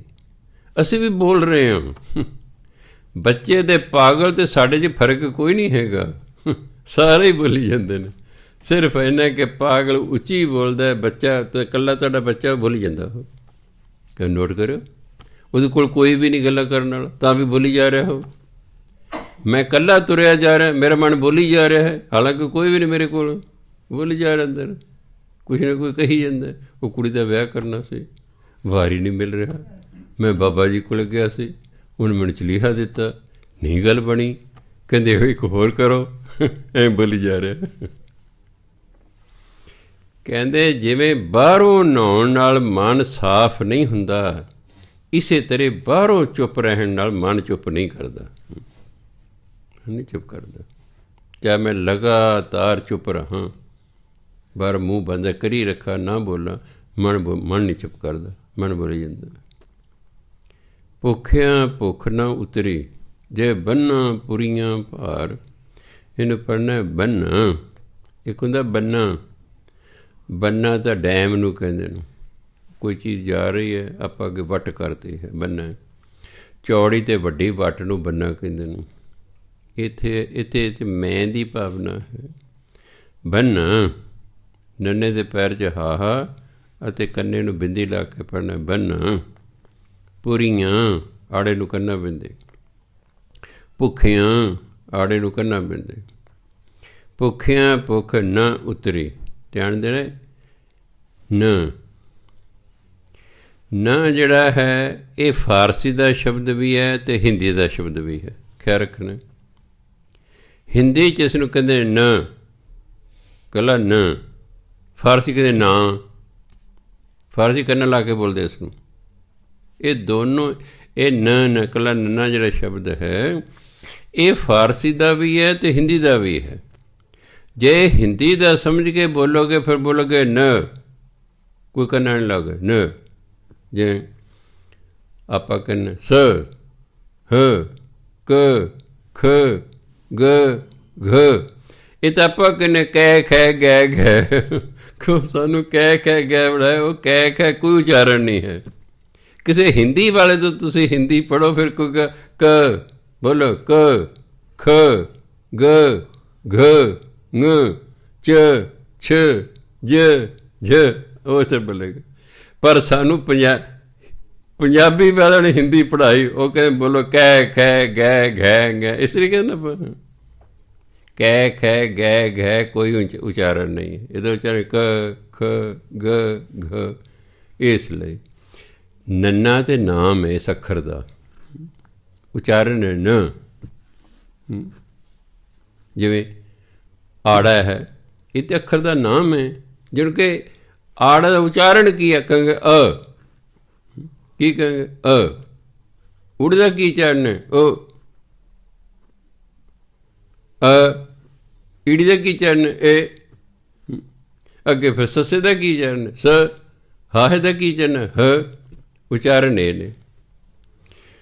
ਜੇ ਬੱਚੇ ਨੂੰ ਆਪਾਂ ਕਹਿੰਦੇ ਕੱਕਾ ਰਾ ਕੀ ਬਣ ਗਿਆ, ਉਹਨੂੰ ਪਤਾ ਕੱਕੇ ਦਾ ਉਚਾਰਨ ਹੈ ਕ, ਰਾੜ ਦਾ ਉਚਾਰਨ ਹੈ ਰ, ਕ, ਰ, ਕੀ ਬਣ ਗਿਆ? ਕਰ। ਜਿਹਨੂੰ ਕੱਕਾ ਰਾ ਕੀ ਹੁੰਦਾ, ਉਹਨੂੰ ਕੀ ਬੋਲਾਂ ਮੈਂ ਉਹਨੂੰ? ਜਦੋਂ ਉਸ ਤੋਂ ਬੁਲਵਾਉਣਾ ਹੈ, ਉਹਨੂੰ ਕਹਿੰਦੇ ਕਾਕਾ ਕੱਕਾ ਤੇ ਇਸ ਅੱਖਰ ਦਾ ਨਾਮ ਹੈ। ਇਹ ਤਾਂ ਜਿਹੜਾ ਉਚਾਰਨ ਹੈ ਉਹ ਹੈ ਕ, ਇਹ ਤਾਂ ਨਾਮ ਹੈ ਕੱਕਾ। ਖੱਖਾ ਤੇ ਅੱਖਰ ਦਾ ਨਾਮ ਹੈ, ਇਹ ਤਾਂ ਉਚਾਰਨ ਕੀ? ਖ। ਤਾਂ ਖ ਰ ਪਾ ਕੇ ਕਹੇ ਖਰ, ਤਾਂ ਹੀ ਕਹਿਣਾ। ਸੋ ਇਹ ਜਿਹੜਾ ਨੰਨਾ ਹੈ, ਇਹਦੇ ਅੱਖਰ ਦਾ ਨਾਮ ਹੈ। ਇਹਦਾ ਹਿੰਦੀ 'ਚ ਉਚਾਰਨ ਹੈ ਨ, ਫਾਰਸੀ ਉਚਾਰਨ ਹੈ ਨਾ, ਕੰਨ ਲਾ ਕੇ। ਇਹ ਹੁਣ ਤੁਹਾਡੀ ਮਰਜ਼ੀ ਹੈ। ਅਰਥ ਦੋਨਾਂ ਦੀ ਕੋਈ ਹੈ। ਨ ਇਹਦਾ ਵੀ ਅਰਥ ਹੈ ਨਾ, ਅਤੇ ਨੰਨੇ ਕੰਨੇ ਦਾ ਅਰਥ ਸਿੱਧਾ ਹੀ ਨਾ। ਨ ਅਤੇ ਨਾ ਅਰਥ ਦੋਨਾਂ ਦਾ ਇੱਕੋ ਹੀ ਡਿਕਸ਼ਨਰੀ ਲਿਖਿਆ ਹੋਇਆ ਹੈ। ਹਿੰਦੀ ਡਿਕਸ਼ਨਰੀ ਵੇਖੋ, ਉਸ 'ਚ ਲਿਖਿਆ ਨ, ਉਚਾਰਨ ਲਿਖਿਆ ਨਾ, ਨਹੀਂ। ਫਾਰਸੀ ਡਿਕਸ਼ਨਰੀ ਵੇਖੀ, ਉਹ 'ਚ ਲਿਖਿਆ ਉਚਾਰਨ ਨਾ, ਅਰਥ ਲਿਖਿਆ ਨਹੀਂ। ਅਰਥ ਦੋਨਾਂ ਦਾ ਇੱਕੋ ਹੈ। ਹਿੰਦੀ 'ਚ ਉਚਾਰਨ ਨ, ਫਾਰਸੀ ਉਚਾਰਨ ਨਾ। ਇਹ ਹੁਣ ਤੁਹਾਡੀ ਆਪਣੀ ਮਰਜ਼ੀ ਹੈ। ਭੁੱਖਿਆਂ ਭੁੱਖ ਨਾ ਉਤਰੀ। ਤੁਸੀਂ ਕਹੋਗੇ ਜੀ ਇਹ ਕੰਨਾ ਕਿਉਂ ਨਹੀਂ ਲਾਇਆ ਗੁਰੂ ਮਹਾਰਾਜ ਨੇ, ਵੀ ਸੌਖਾ ਹੋ ਜਾਂਦਾ। ਤੁਸੀਂ ਕਦੇ ਨੋਟ ਕਰਿਓ, ਕਈ ਥਾਵਾਂ 'ਤੇ ਲਿਖਿਆ ਆਨੰਦ, ਨੰਨੇ 'ਤੇ ਟਿੱਪੀ। ਕਈ ਥਾਵਾਂ 'ਤੇ ਲਿਖਿਆ ਆੜਾ ਨੰਨਾ ਦਾ ਆਨੰਦ। ਉਹ ਕਿਉਂ ਲਿਖਿਆ? ਅਜਿਹਾ ਕਿਉਂ ਹੈ? ਅਗਰ ਜਿਹੜੇ ਕਵਿਤਾਵਾਂ ਲਿਖਦੇ ਨੇ, ਕਿਸੇ ਕਵੀ ਨੂੰ ਤੁਸੀਂ ਕੰਸਲਟ ਕਰੋ, ਉਹ ਕਹੇਗਾ ਦੇਖੋ ਜੀ ਕਵਿਤਾ ਲਿਖਣ ਲਈ ਨਾ ਇਹ ਜਿਹੜੇ ਮਾਤਰਾਵਾਂ ਹੁੰਦੀਆਂ ਇਹਨਾਂ ਦਾ ਸਮਤੋਲ ਬਣਾਉਣਾ ਪੈਂਦਾ। ਕੁਝ ਮਾਤਰਾਵਾਂ ਲਘੂ ਹੁੰਦੀਆਂ, ਕੁਝ ਮਾਤਰਾਵਾਂ ਗੁਰੂ ਹੁੰਦੀਆਂ। ਲਘੂ ਦਾ ਮਤਲਬ ਜਿਹੜੀ ਛੋਟੀ ਆਵਾਜ਼ ਹੈ, ਗੁਰੂ ਦੀ ਮਤਲਬ ਜਿਹੜੀ ਲੰਬੀ ਆਵਾਜ਼ ਹੈ। ਇਹ ਮਾਤਰਾਵਾਂ ਪੂਰੀਆਂ ਕਰਨ ਲਈ ਨੰਨੇ ਨੂੰ ਕੰਨਾ ਨਹੀਂ ਲਾਇਆ, ਇਸ ਲਈ ਤਾਂ ਜੋ ਮਾਤਰਾ ਪੂਰੀ ਨਾ ਰਹਿਣ ਦਿੱਤਾ। ਬੋਲਣ ਵਿੱਚ ਜਿਵੇਂ ਆਨੰਦ ਅਤੇ ਆਨੰਦ, ਬੋਲਣਾ ਅਸੀਂ ਆਨੰਦ ਹੀ ਹੈ, ਸਿਰਫ ਉਹਦੇ ਨੰਨੇ ਦੀ ਟਿੱਪੀ ਇਸ ਲਈ ਨਹੀਂ ਲਾਈ ਕਿ ਉਹ ਮਾਤਰਾ ਵੱਧਦੀ ਸੀ। ਹੁਣ ਜਪਜੀ ਸਾਹਿਬ ਦੇ ਜੇ ਹੋਰ ਥਾਵਾਂ 'ਤੇ ਕਈ ਥਾਵਾਂ 'ਤੇ ਮਨ ਹੈ, ਅਰਥ ਹੈ ਮਨ, ਮਨ ਨਾ ਮਨ, ਪਰ ਕਈ ਥਾਵਾਂ ਮੰਮੇ ਦੀ ਟਿੱਪੀ ਨੰਨਾ ਲਾ ਕੇ ਲਿਖਿਆ ਹੈ ਮਨ। ਉਹਨੂੰ ਮਨ ਨਹੀਂ ਪੜ੍ਹਨਾ, ਉਹਨੂੰ ਪੜ੍ਹਨਾ ਤਾਂ ਮਨ ਹੈ, ਮਾਇੰਡ ਜਿਹਨੂੰ ਕਹਿੰਦੇ ਨੇ। ਉਹ ਤਾਂ ਸਿਰਫ ਜਿਹੜਾ ਹੈ ਮਾਪ ਤੋਲ ਬਰਾਬਰ ਕਰਨ ਲਈ ਮਾਤਰਾਵਾਂ ਦਾ, ਇਸ ਉੱਤੇ ਟਿੱਪੀ ਲਾਈ ਹੋਈ ਹੈ, ਉੱਥੇ ਟਿੱਪੀ ਬੋਲਣੀ ਨਹੀਂ। ਜਿਵੇਂ ਆਨੰਦ ਹੈ, ਅਸਲ ਸ਼ਬਦ ਆਨੰਦ ਹੈ, ਕਿਤੇ ਆਨੰਦ ਲਿਖਿਆ, ਉਹਨੂੰ ਆਨੰਦ ਨਹੀਂ ਪੜ੍ਹਨਾ, ਪੜ੍ਹਨਾ ਉਹਨੂੰ ਆਨੰਦ ਹੀ ਹੈ। ਉਹ ਤਾਂ ਕਵਿਤਾ ਦੇ ਨਿਯਮ ਨੇ। ਜਿਹੜੀ ਗਜ਼ਲ ਹੁੰਦੀ ਹੈ ਉਹਦੇ ਤਾਂ ਬਹੁਤ ਹੀ ਸਖਤ ਨਿਯਮ ਹੁੰਦੇ ਨੇ। ਗਜ਼ਲ ਦੇ ਨਿਯਮ ਬੜੇ ਹੀ ਸਖਤ ਹੁੰਦੇ ਨੇ। ਉਹ ਤਾਂ ਰਤੀ ਵੀ ਮਾਤਰਾ ਵੱਡੀ ਛੋਟੀ ਇੱਧਰ ਉੱਧਰ ਹੋਈ ਨਹੀਂ, ਅਤੇ ਜਿਹੜੇ ਦੂਜੀਆਂ ਗਜ਼ਲਾਂ ਲਿਖ ਲਾ ਉਹ ਨੁਕਸ ਕੱਢਣੇ ਸ਼ੁਰੂ ਕਰ ਦੇਣ। ਤੇਰੀ ਗਜ਼ਲ ਠੀਕ ਨਹੀਂ ਹੋਏ, ਤੂੰ ਆ ਮਾਤਰਾ ਵਧਾਤੀ ਹੈ, ਤੂੰ ਆ ਘਟਾਤੀ ਹੈ। ਉਹਦੀ ਬੜਾ ਖਿਆਲ ਰੱਖਿਆ ਜਾਂਦਾ ਹੈ। ਸਿਰਫ ਮਾਤਰਾਵਾਂ ਦਾ ਖਿਆਲ ਰੱਖਿਆ ਗਿਆ, ਕਿਤੇ ਲਾਏ ਕਿਤੇ ਨਹੀਂ ਲਾਏ, ਅਰਥ ਉਹੀ ਹੁੰਦਾ ਹੈ। ਭੁੱਖਿਆਂ ਭੁੱਖ ਨਾ ਉਤਰੀ, ਜੇ ਬੰਨਾ ਪੁਰੀਆਂ ਭਰ। ਪੁਰੀਆਂ ਹਿੰਦੂ ਵੀਰ ਕਹਿੰਦੇ ਸਾਰੇ ਸੰਸਾਰ ਦੀਆਂ 14 ਪੁਰੀਆਂ ਨੇ, ਭਾਵ ਹੈ ਸਾਰਾ ਸੰਸਾਰ। ਸੌਖਾ ਕੀ ਅਰਥ ਹੈ? ਸਾਰਾ ਸੰਸਾਰ। ਸਾਰੇ ਭਾਰ ਹੁੰਦੀਆਂ ਪੰਡਾਂ, ਭੰਡ ਵੀ ਕਹਿੰਦੇ ਨੇ ਕਈ ਇਲਾਕੇ 'ਚ, ਇਹਨੂੰ ਭਾਰ ਵੀ ਕਹਿੰਦੇ ਨੇ। ਕਹਿੰਦਾ ਜੇ ਮੈਂ ਸਾਰੇ ਸੰਸਾਰ ਦੇ ਜਿੰਨੇ ਪਦਾਰਥ ਨੇ ਉਹਨਾਂ ਦੀਆਂ ਪੰਡਾਂ ਵੀ ਬੰਨ੍ਹ ਕੇ ਲੈਵਨ, ਭੁੱਖਿਆਂ ਭੁੱਖ ਨਾ ਉਤਰੇ। ਜਿਹੜੀਆਂ ਮੇਰੀਆਂ ਇੰਦਰੀਆਂ ਨੇ ਨਾ, ਇਹ ਤਾਂ ਭੁੱਖੀਆਂ ਨੇ, ਇਹਨਾਂ ਦੇ ਬਾਹਰਲੇ ਪਦਾਰਥਾਂ ਨਾਲ ਇਹਨਾਂ ਦੀ ਭੁੱਖ ਨਹੀਂ ਲੈਂਦੀ। ਬਾਹਰਲੇ ਪਦਾਰਥਾਂ ਨੇ ਭੁੱਖ ਨਹੀਂ ਲੈਂਦੀ। ਕੀ ਅੱਖਾਂ ਵੇਖ ਕੇ ਕਦੇ ਰੱਜੀਆਂ? ਗੁਰਬਾਣੀ ਕਹਿੰਦੀ ਹੈ ਅੱਖੀਂ ਵੇਖ ਨਾ ਰੱਜੀਆਂ ਬਹੁ ਰੰਗ ਤਮਾਸ਼ੇ। ਕਿਹੜੀ ਰੱਜਦੀ? ਇਹ ਇੰਦਰੀ ਹੈ ਨਾ ਸਾਡੀ ਇੱਕ, ਸਾਡੀ ਇੰਦਰੀ ਅੱਖਾਂ, ਨੱਕ, ਕੰਨ, ਇਹ ਇੰਦਰੀਆਂ ਨੇ ਸਾਡੀ। ਕਹਿੰਦੇ ਚਾਹੇ ਮੈਂ ਸਾਰੇ ਸੰਸਾਰ ਦੇ ਪਦਾਰਥਾਂ ਦੀ ਪੰਡਾਂ ਵੀ ਬੰਨ੍ਹ ਲਾਣਾ, ਤਾਂ ਵੀ ਮੇਰੇ ਜਿਹੜੇ ਭੁੱਖੀਆਂ ਇੰਦਰੀਆਂ ਨੇ, ਭੁੱਖੇ ਇੰਦਰੀ ਨੇ, ਉਹਨਾਂ ਦੀ ਭੁੱਖ ਨਹੀਂ ਲੈਂਦੀ। ਭਾਵ ਮਨ ਦੀ ਭੁੱਖ ਨਹੀਂ ਲੈਂਦੀ। ਮਨ ਕਦੇ ਨਹੀਂ ਰੱਜਿਆ ਕਰਦਾ, ਜਿੰਨਾ ਮਰਜ਼ੀ ਕਿਸੇ ਕੋਲ ਕੁਝ ਹੋਵੇ। ਅੱਜ ਤੱਕ ਕੋਈ ਐਸਾ ਬੰਦਾ ਨਹੀਂ ਜਿਹੜਾ ਕਹੇ ਹਾਂ ਜੀ ਮੈਂ ਰੱਜਿਆ ਹੋਇਆ ਨਾ। ਸਗੋਂ ਜੇ ਮੈਂ ਦੇਖਿਆ ਜਿਉਂ ਜਿਉਂ ਧਨ ਵੱਧਦਾ ਤਿਉਂ ਤਿਉਂ ਧਨ ਦੀ ਭੁੱਖ ਹੋਰ ਵੱਧਦੀ ਹੈ। ਮੇਰੇ ਕੋਲ ਬੜੇ ਬੜੇ ਅਮੀਰ ਲੋਕ ਅਰਦਾਸ ਕਰਾਉਣ ਆਉਂਦੇ ਨੇ, ਜੇ ਕਾਰੋਬਾਰ 'ਚ ਵਾਧੇ ਹੋਣ। ਮੈਂ ਤਾਂ ਨਾਂ ਨਹੀਂ ਲੈ, ਮੈਂ ਹੈਰਾਨ ਹੁੰਦਾ ਵੀ ਇਹਨਾਂ ਨੂੰ ਲੱਖਾਂ ਦੀ ਆਮਦਨ ਹੈ, ਇਹ ਨਹੀਂ ਰਾਜਾ ਰਿਹਾ। ਹਾਂ, ਤਾਂ ਗੁਰੂ ਨਾਨਕ ਦੇਵ ਕਹਿੰਦੇ ਜੇ ਮੈਂ ਸਾਰੇ ਸੰਸਾਰ ਦੀਆਂ ਸਾਰੀਆਂ ਪੁਰੀਆਂ ਦੇ ਜਿੰਨੇ ਪਦਾਰਥ ਨੇ ਸਾਰੇ ਦੀਆਂ ਪੰਡਾਂ ਵੀ ਬੰਨ੍ਹ ਲਵਾਂ, ਤਾਂ ਜਿਹੜੇ ਮੇਰੇ ਇੰਦਰੇ ਭੁੱਖੇ ਨੇ ਨਾ, ਇਹਨਾਂ ਦੀ ਭੁੱਖ ਨਹੀਂ ਉਤਰਦੀ। ਭਾਵ ਬਾਹਰਲੇ ਪਦਾਰਥਾਂ ਨਾਲ ਮਨ ਦੀ ਭੁੱਖ ਨਹੀਂ ਉਤਰਦੀ। ਇੰਦਰੀਆਂ ਭੁੱਖੀਆਂ ਦੀ ਭੁੱਖੀਆਂ ਰਹਿ ਜਾਂਦੀਆਂ ਨੇ। ਸਹਿਸ ਸਿਆਣਪਾਂ ਲੱਖ ਹੋਏ। ਹੁਣ ਧਿਆਨ ਦੇਣਾ, ਸਹਿਸ ਹਿੰਦੀ ਦਾ ਸ਼ਬਦ ਹੈ ਜਿਹਦਾ ਮਤਲਬ ਹਜ਼ਾਰਾਂ, ਸਿਆਣਪਾਂ ਪੱਪੇ ਨੂੰ ਕੰਨਾ ਬਿੰਦੇ। ਲੱਖ, ਜੇ ਖੱਖੇ ਨੂੰ ਔਂਕੜ ਹੁੰਦਾ ਲੱਖ, ਫਿਰ ਹੁਣ ਅਸੀਂ ਇੱਕ ਵਚਨ। ਖੱਖੇ ਨੂੰ ਔਂਕੜ ਨਹੀਂ, ਲੱਖ ਦਾ ਮਤਲਬ ਕਈ ਲੱਖ। ਇਸ ਤਰ੍ਹਾਂ ਸਹਿਸ, ਜੇ ਸੱਸੇ ਨੂੰ ਔਂਕੜ ਹੁੰਦਾ ਪਿਛਲੇ ਨੂੰ ਤਾਂ 1000 ਹੋਣਾ ਸੀ। ਹੁਣ ਸੱਸੇ ਨੂੰ ਔਂਕੜ ਨਹੀਂ ਹੈ, ਹਜ਼ਾਰਾਂ। ਸਿਆਣਪਾਂ, ਇਹ ਵੀ ਬਹੁਵਚਨ ਨੇ। ਲੱਖ ਵੀ ਬਹੁਵਚਨ ਹੈ। ਜਦੋਂ ਕਰਤਾ ਬਹੁਵਚਨ ਹੋਵੇ ਤਾਂ ਕਿਰਿਆ ਵੀ ਬਹੁਵਚਨ ਹੁੰਦੀ ਹੈ। ਇਹ ਤਾਂ ਆਪ ਜੀ ਨੂੰ ਪਤਾ। ਹੀ ਨਾਲ ਇਜ਼ ਲੱਗਦਾ, ਦੇ ਨਾਲ ਆਰ ਲੱਗਦਾ। ਜੇ ਕਰਤਾ ਇੱਕ ਵਚਨ ਹੈ ਤੇ ਕਿਰਿਆ ਵੀ ਇੱਕ ਵਚਨ। ਲੜਕਾ ਜਾਂਦਾ ਹੈ ਇੱਕ ਵਚਨ। ਲੜਕੇ ਜਾਂਦੇ ਹਨ ਉਹ ਬਹੁਵਚਨ। ਲੜਕਾ ਇੱਕ ਵਚਨ ਹੈ, ਇਸ ਲਈ ਕਿਰਿਆ ਹੈ। ਲੜਕੇ ਬਹੁਵਚਨ ਹੈ, ਇਸ ਲਈ ਕਿਰਿਆ ਹਨ। ਜਦੋਂ ਕਰਤਾ ਬਹੁਵਚਨ ਹੋਏਗਾ ਤਾਂ ਕਿਰਿਆ ਵੀ ਬਹੁਵਚਨ ਹੋਵੇਗੀ, ਅਤੇ ਬਹੁਵਚਨ ਕਿਰਿਆ ਜਿਹੜੀ ਵੀ ਗੁਰਬਾਣੀ 'ਚ ਆਵੇਗੀ ਉਹ ਨੱਕ ਰਾਹੀਂ ਬੋਲੀ ਜਾਏਗੀ, ਨੱਕ ਰਾਹੀਂ ਬੋਲੀ ਜਾਏਗੀ। ਫਿਰ ਹੋਹੇ ਨੂੰ ਕੀ ਪੜ੍ਹਾਂਗੇ? ਹੋਹੇ। ਹੋਹੇ ਨੂੰ ਕੀ ਪੜ੍ਹਾਂਗੇ? ਹੋਹੇ। ਪਿਛਲੇ ਹਾ ਹੈ ਤੇ ਬਿੰਦੀ ਲਾ ਕੇ ਪੜ੍ਹ। ਹੁਣੇ ਬਹੁਵਚਨ। ਹੋਹੇ ਇੱਕ ਵਚਨ ਹੁੰਦਾ, ਹੋਹੇ ਬਹੁਵਚਨ ਹੁੰਦਾ। ਅੱਗੇ ਆ ਗਿਆ ਤ, ਧਿਆਨ ਦੇਣਾ। ਇੱਕ ਤ, ਫਾਰਸੀ 'ਚ ਤ ਕੋਈ ਨਹੀਂ ਸ਼ਬਦ ਹੈਗਾ। ਇਹ ਤ ਹਿੰਦੀ ਦਾ ਸ਼ਬਦ ਹੈ, ਅਤੇ ਹਿੰਦੀ 'ਚ ਦਾ ਉਚਾਰ ਤ। ਜਿਹੜਾ ਨੰਨਾ ਸੀ ਉਹਦਾ ਤੇ ਹਿੰਦੀ 'ਚ ਉਚਾਰਨ ਨ, ਅਤੇ ਫਾਰਸੀ 'ਚ ਨਾ। ਪਰ ਜਿਹੜੇ ਤ ਹੈ ਇਹ ਫਾਰਸੀ ਦਾ ਨਹੀਂ, ਇਹ ਹਿੰਦੀ ਦਾ, ਅਤੇ ਇਹਦਾ ਉਚਾਰਨ ਹੈ ਤ। ਅਰਥ ਹੈ ਤਾਂ, ਅਰਥ ਹੈ ਤਾਂ, ਪਰ ਅਰਥ ਤਾਂ ਹੈ, ਉਚਾਰਨ ਤਾਂ ਨਹੀਂ ਹੈ।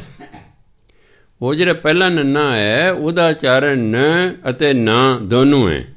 ਨ ਹਿੰਦੀ ਦਾ, ਨਾ ਬੋਲਾਂਗੇ ਫਾਰਸੀ ਦਾ ਬਣ ਜਾਏਗਾ। ਉਹਦੇ ਦੋ ਉਚਾਰਨ ਨੇ, ਪਰ ਜਿਹੜਾ ਤੱਤਾ ਹੈ ਇਹ ਇਕੱਲਾ ਹੀ ਹਿੰਦੀ ਦਾ ਸ਼ਬਦ ਹੈ, ਅਤੇ ਇਹਦਾ ਇੱਕੋ ਹੀ ਉਚਾਰਨ ਹੈ ਤ। ਤ ਇੱਥੇ ਅਰਥ ਹੈ ਤਾਂ। ਅਰਥ ਕੀ ਹੈ? ਤਾਂ। ਬੋਲਣੇ ਤ। ਸਹਿਸ ਸਿਆਣਪਾਂ ਲੱਖ ਹੋਹੇ, ਤਾਂ ਇੱਕ ਨਾ ਚੱਲੈ ਨਾਲ। ਜੇ ਮਨੁੱਖ ਕੋਲੇ ਹਜ਼ਾਰਾਂ ਸਿਆਣਪਾਂ ਵੀ ਕਿਉਂ ਨਾ ਹੋਣ, ਇਹ ਮਰਨ ਵੇਲੇ ਕੋਈ ਸਿਆਣਪ ਕੰਮ ਨਹੀਂ ਕਰਦੇ। ਕੋਈ ਸਿਆਣਪ ਨਾਲ ਨਹੀਂ ਜਾਂਦੀ। ਨਾਲ ਜਾਣੇ ਸਾਡੇ ਕਰਮ, ਨਾਲ ਜਾਣੇ ਸਾਡਾ ਜਪਿਆ ਹੋਇਆ ਨਾਮ।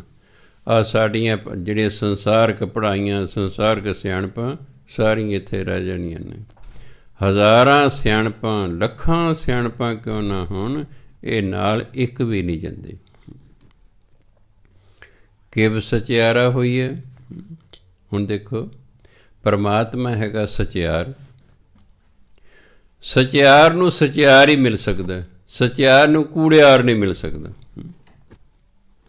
ਸਚਿਆਰ ਨੂੰ ਸਚਿਆਰ ਹੀ ਮਿਲ ਸਕਦਾ। ਛੋਟੇ ਹੁੰਦਿਆਂ ਕਈ ਵਾਰੀ ਸ਼ਾਮ ਨੂੰ ਨਾ ਛੱਤ 'ਤੇ ਚੜ੍ਹ ਜਾਣਾ।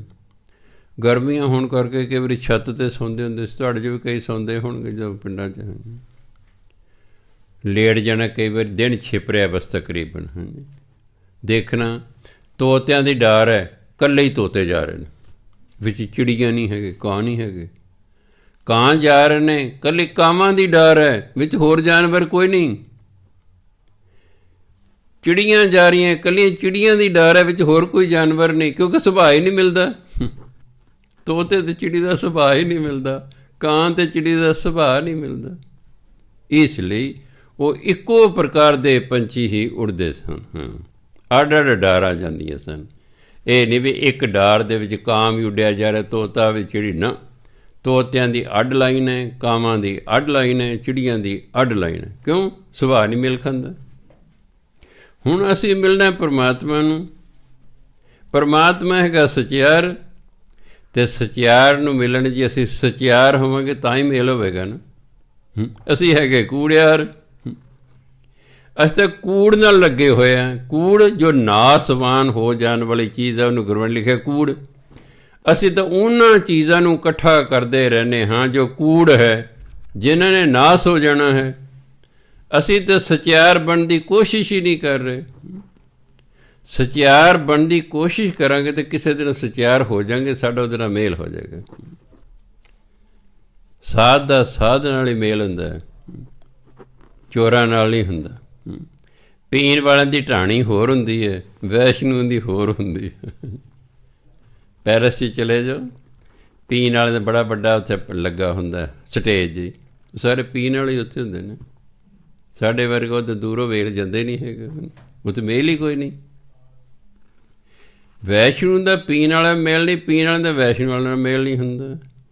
ਹੁਣ ਪਰਮਾਤਮਾ ਸਚਿਆਰ ਹੈ, ਜੇ ਅਸੀਂ ਸਚਿਆਰ ਹੋਵਾਂਗੇ ਤਾਂ ਉਸ ਨੂੰ ਮਿਲ ਸਕਦੇ ਹਾਂ। ਅਤੇ ਪ੍ਰਸ਼ਨ ਹੁਣ ਇਹ ਹੈ, ਕਿਵ ਸਚਿਆਰਾ ਹੋਈਏ, ਕਿਵ ਕੂੜਾ ਟੁੱਟੈ ਪਾਲ, ਪਾਲ ਹੁੰਦੀ ਹੈ ਕੰਧ। ਪਰਮਾਤਮਾ ਅਤੇ ਸਾਡੇ ਵਿੱਚ ਝੂਠ ਦੀ ਕੰਧ ਹੈ, ਕੂੜ ਦੀ ਕੰਧ ਹੈ। ਇਹ ਕੰਧ ਕਿਵੇਂ ਟੁੱਟੇ ਅਤੇ ਅਸੀਂ ਸਚਿਆਰੇ ਹੋਈ? ਇਹ ਜਿਹੜਾ ਕੂੜ ਹੈ ਨਾ, ਇਹ ਪਰਮਾਤਮਾ ਨਾਲ ਮਿਲਣ ਨਹੀਂ ਦਿੰਦਾ। ਐਮ ਸਮਝੋ ਵੀ ਇੱਥੇ ਪਰਮਾਤਮਾ ਹੈ, ਇੱਥੇ ਮੈਂ ਹਾਂ, ਅਤੇ ਵਿੱਚ ਕੂੜ ਦੀ ਕੰਧ ਹੈ।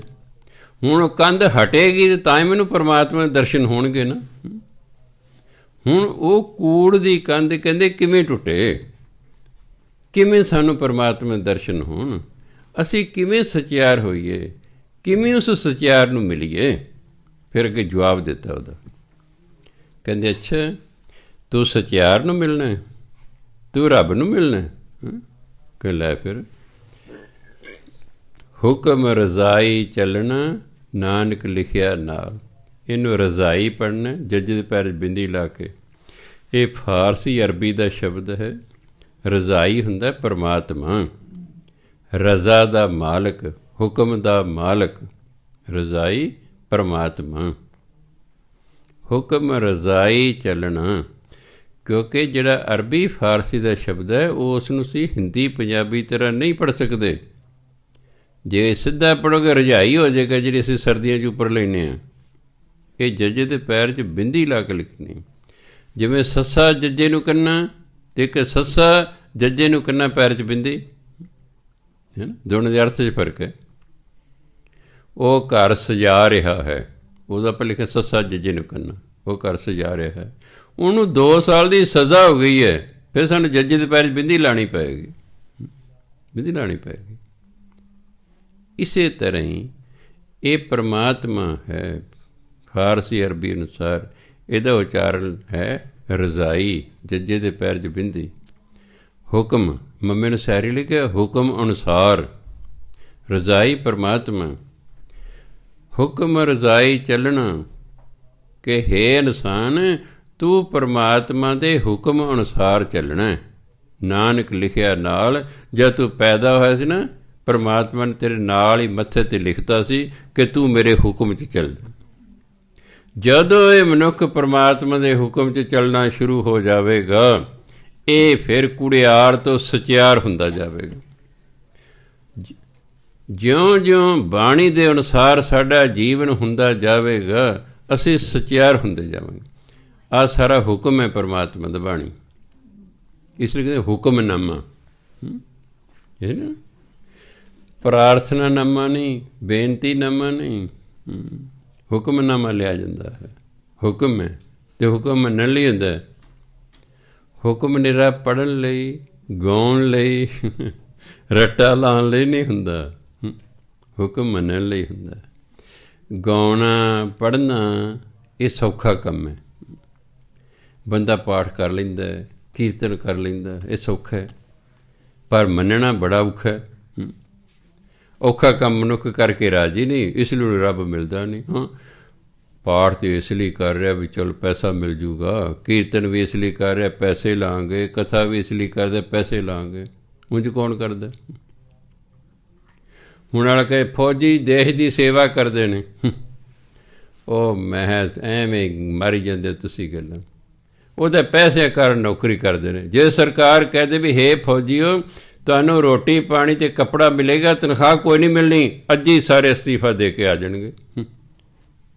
ਫਿਰ ਸੇਵਾ ਤਾਂ ਨਾ ਹੋਈ। ਉਹ ਤਾਂ ਨੌਕਰੀ ਹੈ ਇੱਕ, ਉਹ ਤਾਂ ਇੱਕ ਨੌਕਰੀ ਹੈ, ਪਾਠੀ ਹੈ। ਇਹ ਸੇਵਾ ਨਹੀਂ ਹੈ, ਪੈਸੇ ਲੈ ਕੇ ਪੜ੍ਹ ਕਰ ਹੈ।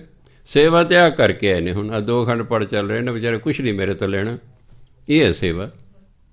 ਫਿਰ ਮੈਂ ਇਹ ਸੋਚ ਕੇ ਵੀ ਜੇ ਮੈਂ ਆਪਣੇ ਲਈ 2 ਪਾਠ ਰੱਖੇ ਚੰਗੀ ਗੱਲ ਨਹੀਂ ਕਹੀ ਯਾਰ, ਅਸੀਂ ਪਾਠ ਇੱਕ ਆ ਤੇ ਫਾਲੇ ਸਾਰਾ ਲੈ ਗਏ। ਮੈਂ ਅੱਜ ਕਿਹਾ ਵੀ ਸੱਚੇ ਪਾਤਸ਼ਾਹ 1 ਪਾਠ ਮੇਰੇ ਲਈ, 1 ਇਹਨਾਂ ਲਈ ਹੈ। ਇਹ ਨਾ ਕਹਿਣ ਵੀ ਹੈ ਯਾਰ ਸਾਨੂੰ ਤਾਂ ਕੋਈ ਮਿਲੇ ਹੀ ਨਾ, ਵੀ ਦੇਗੀ ਸਿਰਫ ਮਿਲੀ ਹੈ। ਨਹੀਂ, 1 ਪਾਠ ਤੁਹਾਡੇ ਲਈ ਹੈ, 1 ਮੇਰੇ ਲਈ। ਹੁਣ ਲੱਗੇ ਰਹੋਗੇ ਵੀ ਕੁਛ ਤਾਂ ਮਿਲਿਆ, ਕੁਛ ਤਾਂ ਮਿਲਿਆ। ਲਗਾਤਾਰ ਮੁਫਤ ਕੰਮ ਕਰਨਾ ਬੜਾ ਔਖਾ ਹੁੰਦਾ, ਉਹਦੇ ਵਿੱਚੋਂ ਕੁਛ ਮਿਲਣ ਲੱਗ ਜੇ ਨਾ। ਅਸੀਂ ਕਿਉਂ ਲੰਗਰ ਪਾਣੀ ਅਗਲੇ ਨੂੰ ਛਕਾਨੇ ਹਾਂ ਗੁਰਦੁਆਰੇ ਵਿੱਚ? ਆ ਭਾਈ ਤੁਸੀਂ ਕਰੋ, ਆਇਓ, ਸ਼ਾਬਾਸ਼, ਘੰਟਾ ਆਏ ਤੇ ਅੱਧਾ ਘੰਟਾ ਆਏ ਨਾ, ਆਪਣਾ ਕੰਮ ਛੱਡ ਕੇ ਗੁਰੂ ਦੇ ਦਰ 'ਤੇ ਆਏ, ਸ਼ਾਬਾਸ਼ ਹੈ ਤੁਹਾਡੇ। ਤੁਸੀਂ ਆਇਓ, ਤੁਹਾਨੂੰ ਕੁਛ ਤਾਂ ਅਸੀਂ ਦਈਏ, ਤਾਂ ਜੇ ਇਸ ਲਾਲਚ ਤੁਸੀਂ ਆਉਂਦੇ ਰਹੋ ਵੀ ਅਸੀਂ ਗਏ, ਸਾਨੂੰ ਚਾਹ ਪਾਣੀ ਪਿਲਾਇਆ, ਲੰਗਰ ਪਾਣੀ ਛਕਾਇਆ, ਸਭ ਕੁਝ ਕਰਾਇਆ। ਸੋ ਇਸ ਲਈ ਹੁਣ ਜਿੰਨਾ ਚਿਰ ਅਸੀਂ ਪਰਮਾਤਮਾ ਦੇ ਹੁਕਮ 'ਚ ਨਹੀਂ ਚੱਲਦੇ, ਅਸੀਂ ਸੁਚਿਆਰ ਨਹੀਂ ਹੋ ਸਕਦੇ। ਅਤੇ ਜਦੋਂ ਹੁਕਮ ਅਨੁਸਾਰ ਚੱਲਣ ਲੱਗ ਜਾਏ ਫਿਰ ਹੋ ਜਾਂਗੇ ਸਚਿਆਰ। ਅਤੇ ਜਿੱਦੇ ਸਚਿਆਰ ਹੋ ਗਏ ਉਹਦੇ ਕੂੜ ਦੀ ਕੰਧ ਢਹਿ ਜਾਣੀ ਹੈ ਅਤੇ ਸਾਡਾ ਪਰਮਾਤਮਾ ਨਾਲ ਮੇਲ ਹੋ ਜਾਣਾ। ਸੋ ਸਤਿਕਾਰਯੋਗ ਸਾਧ ਸਿੰਘ ਜੀ, ਇੱਥੋਂ ਤੱਕ ਅਸੀਂ ਪਹਿਲੀ ਪੌੜੀ, ਬਾਕੀ ਕੱਲ੍ਹ ਨੂੰ ਵਿਚਾਰਾਂ ਹੋਣਗੀਆਂ। ਵਾਹਿਗੁਰੂ ਜੀ ਕਾ ਖਾਲਸਾ, ਵਾਹਿਗੁਰੂ ਜੀ ਕੀ ਫਤਿਹ।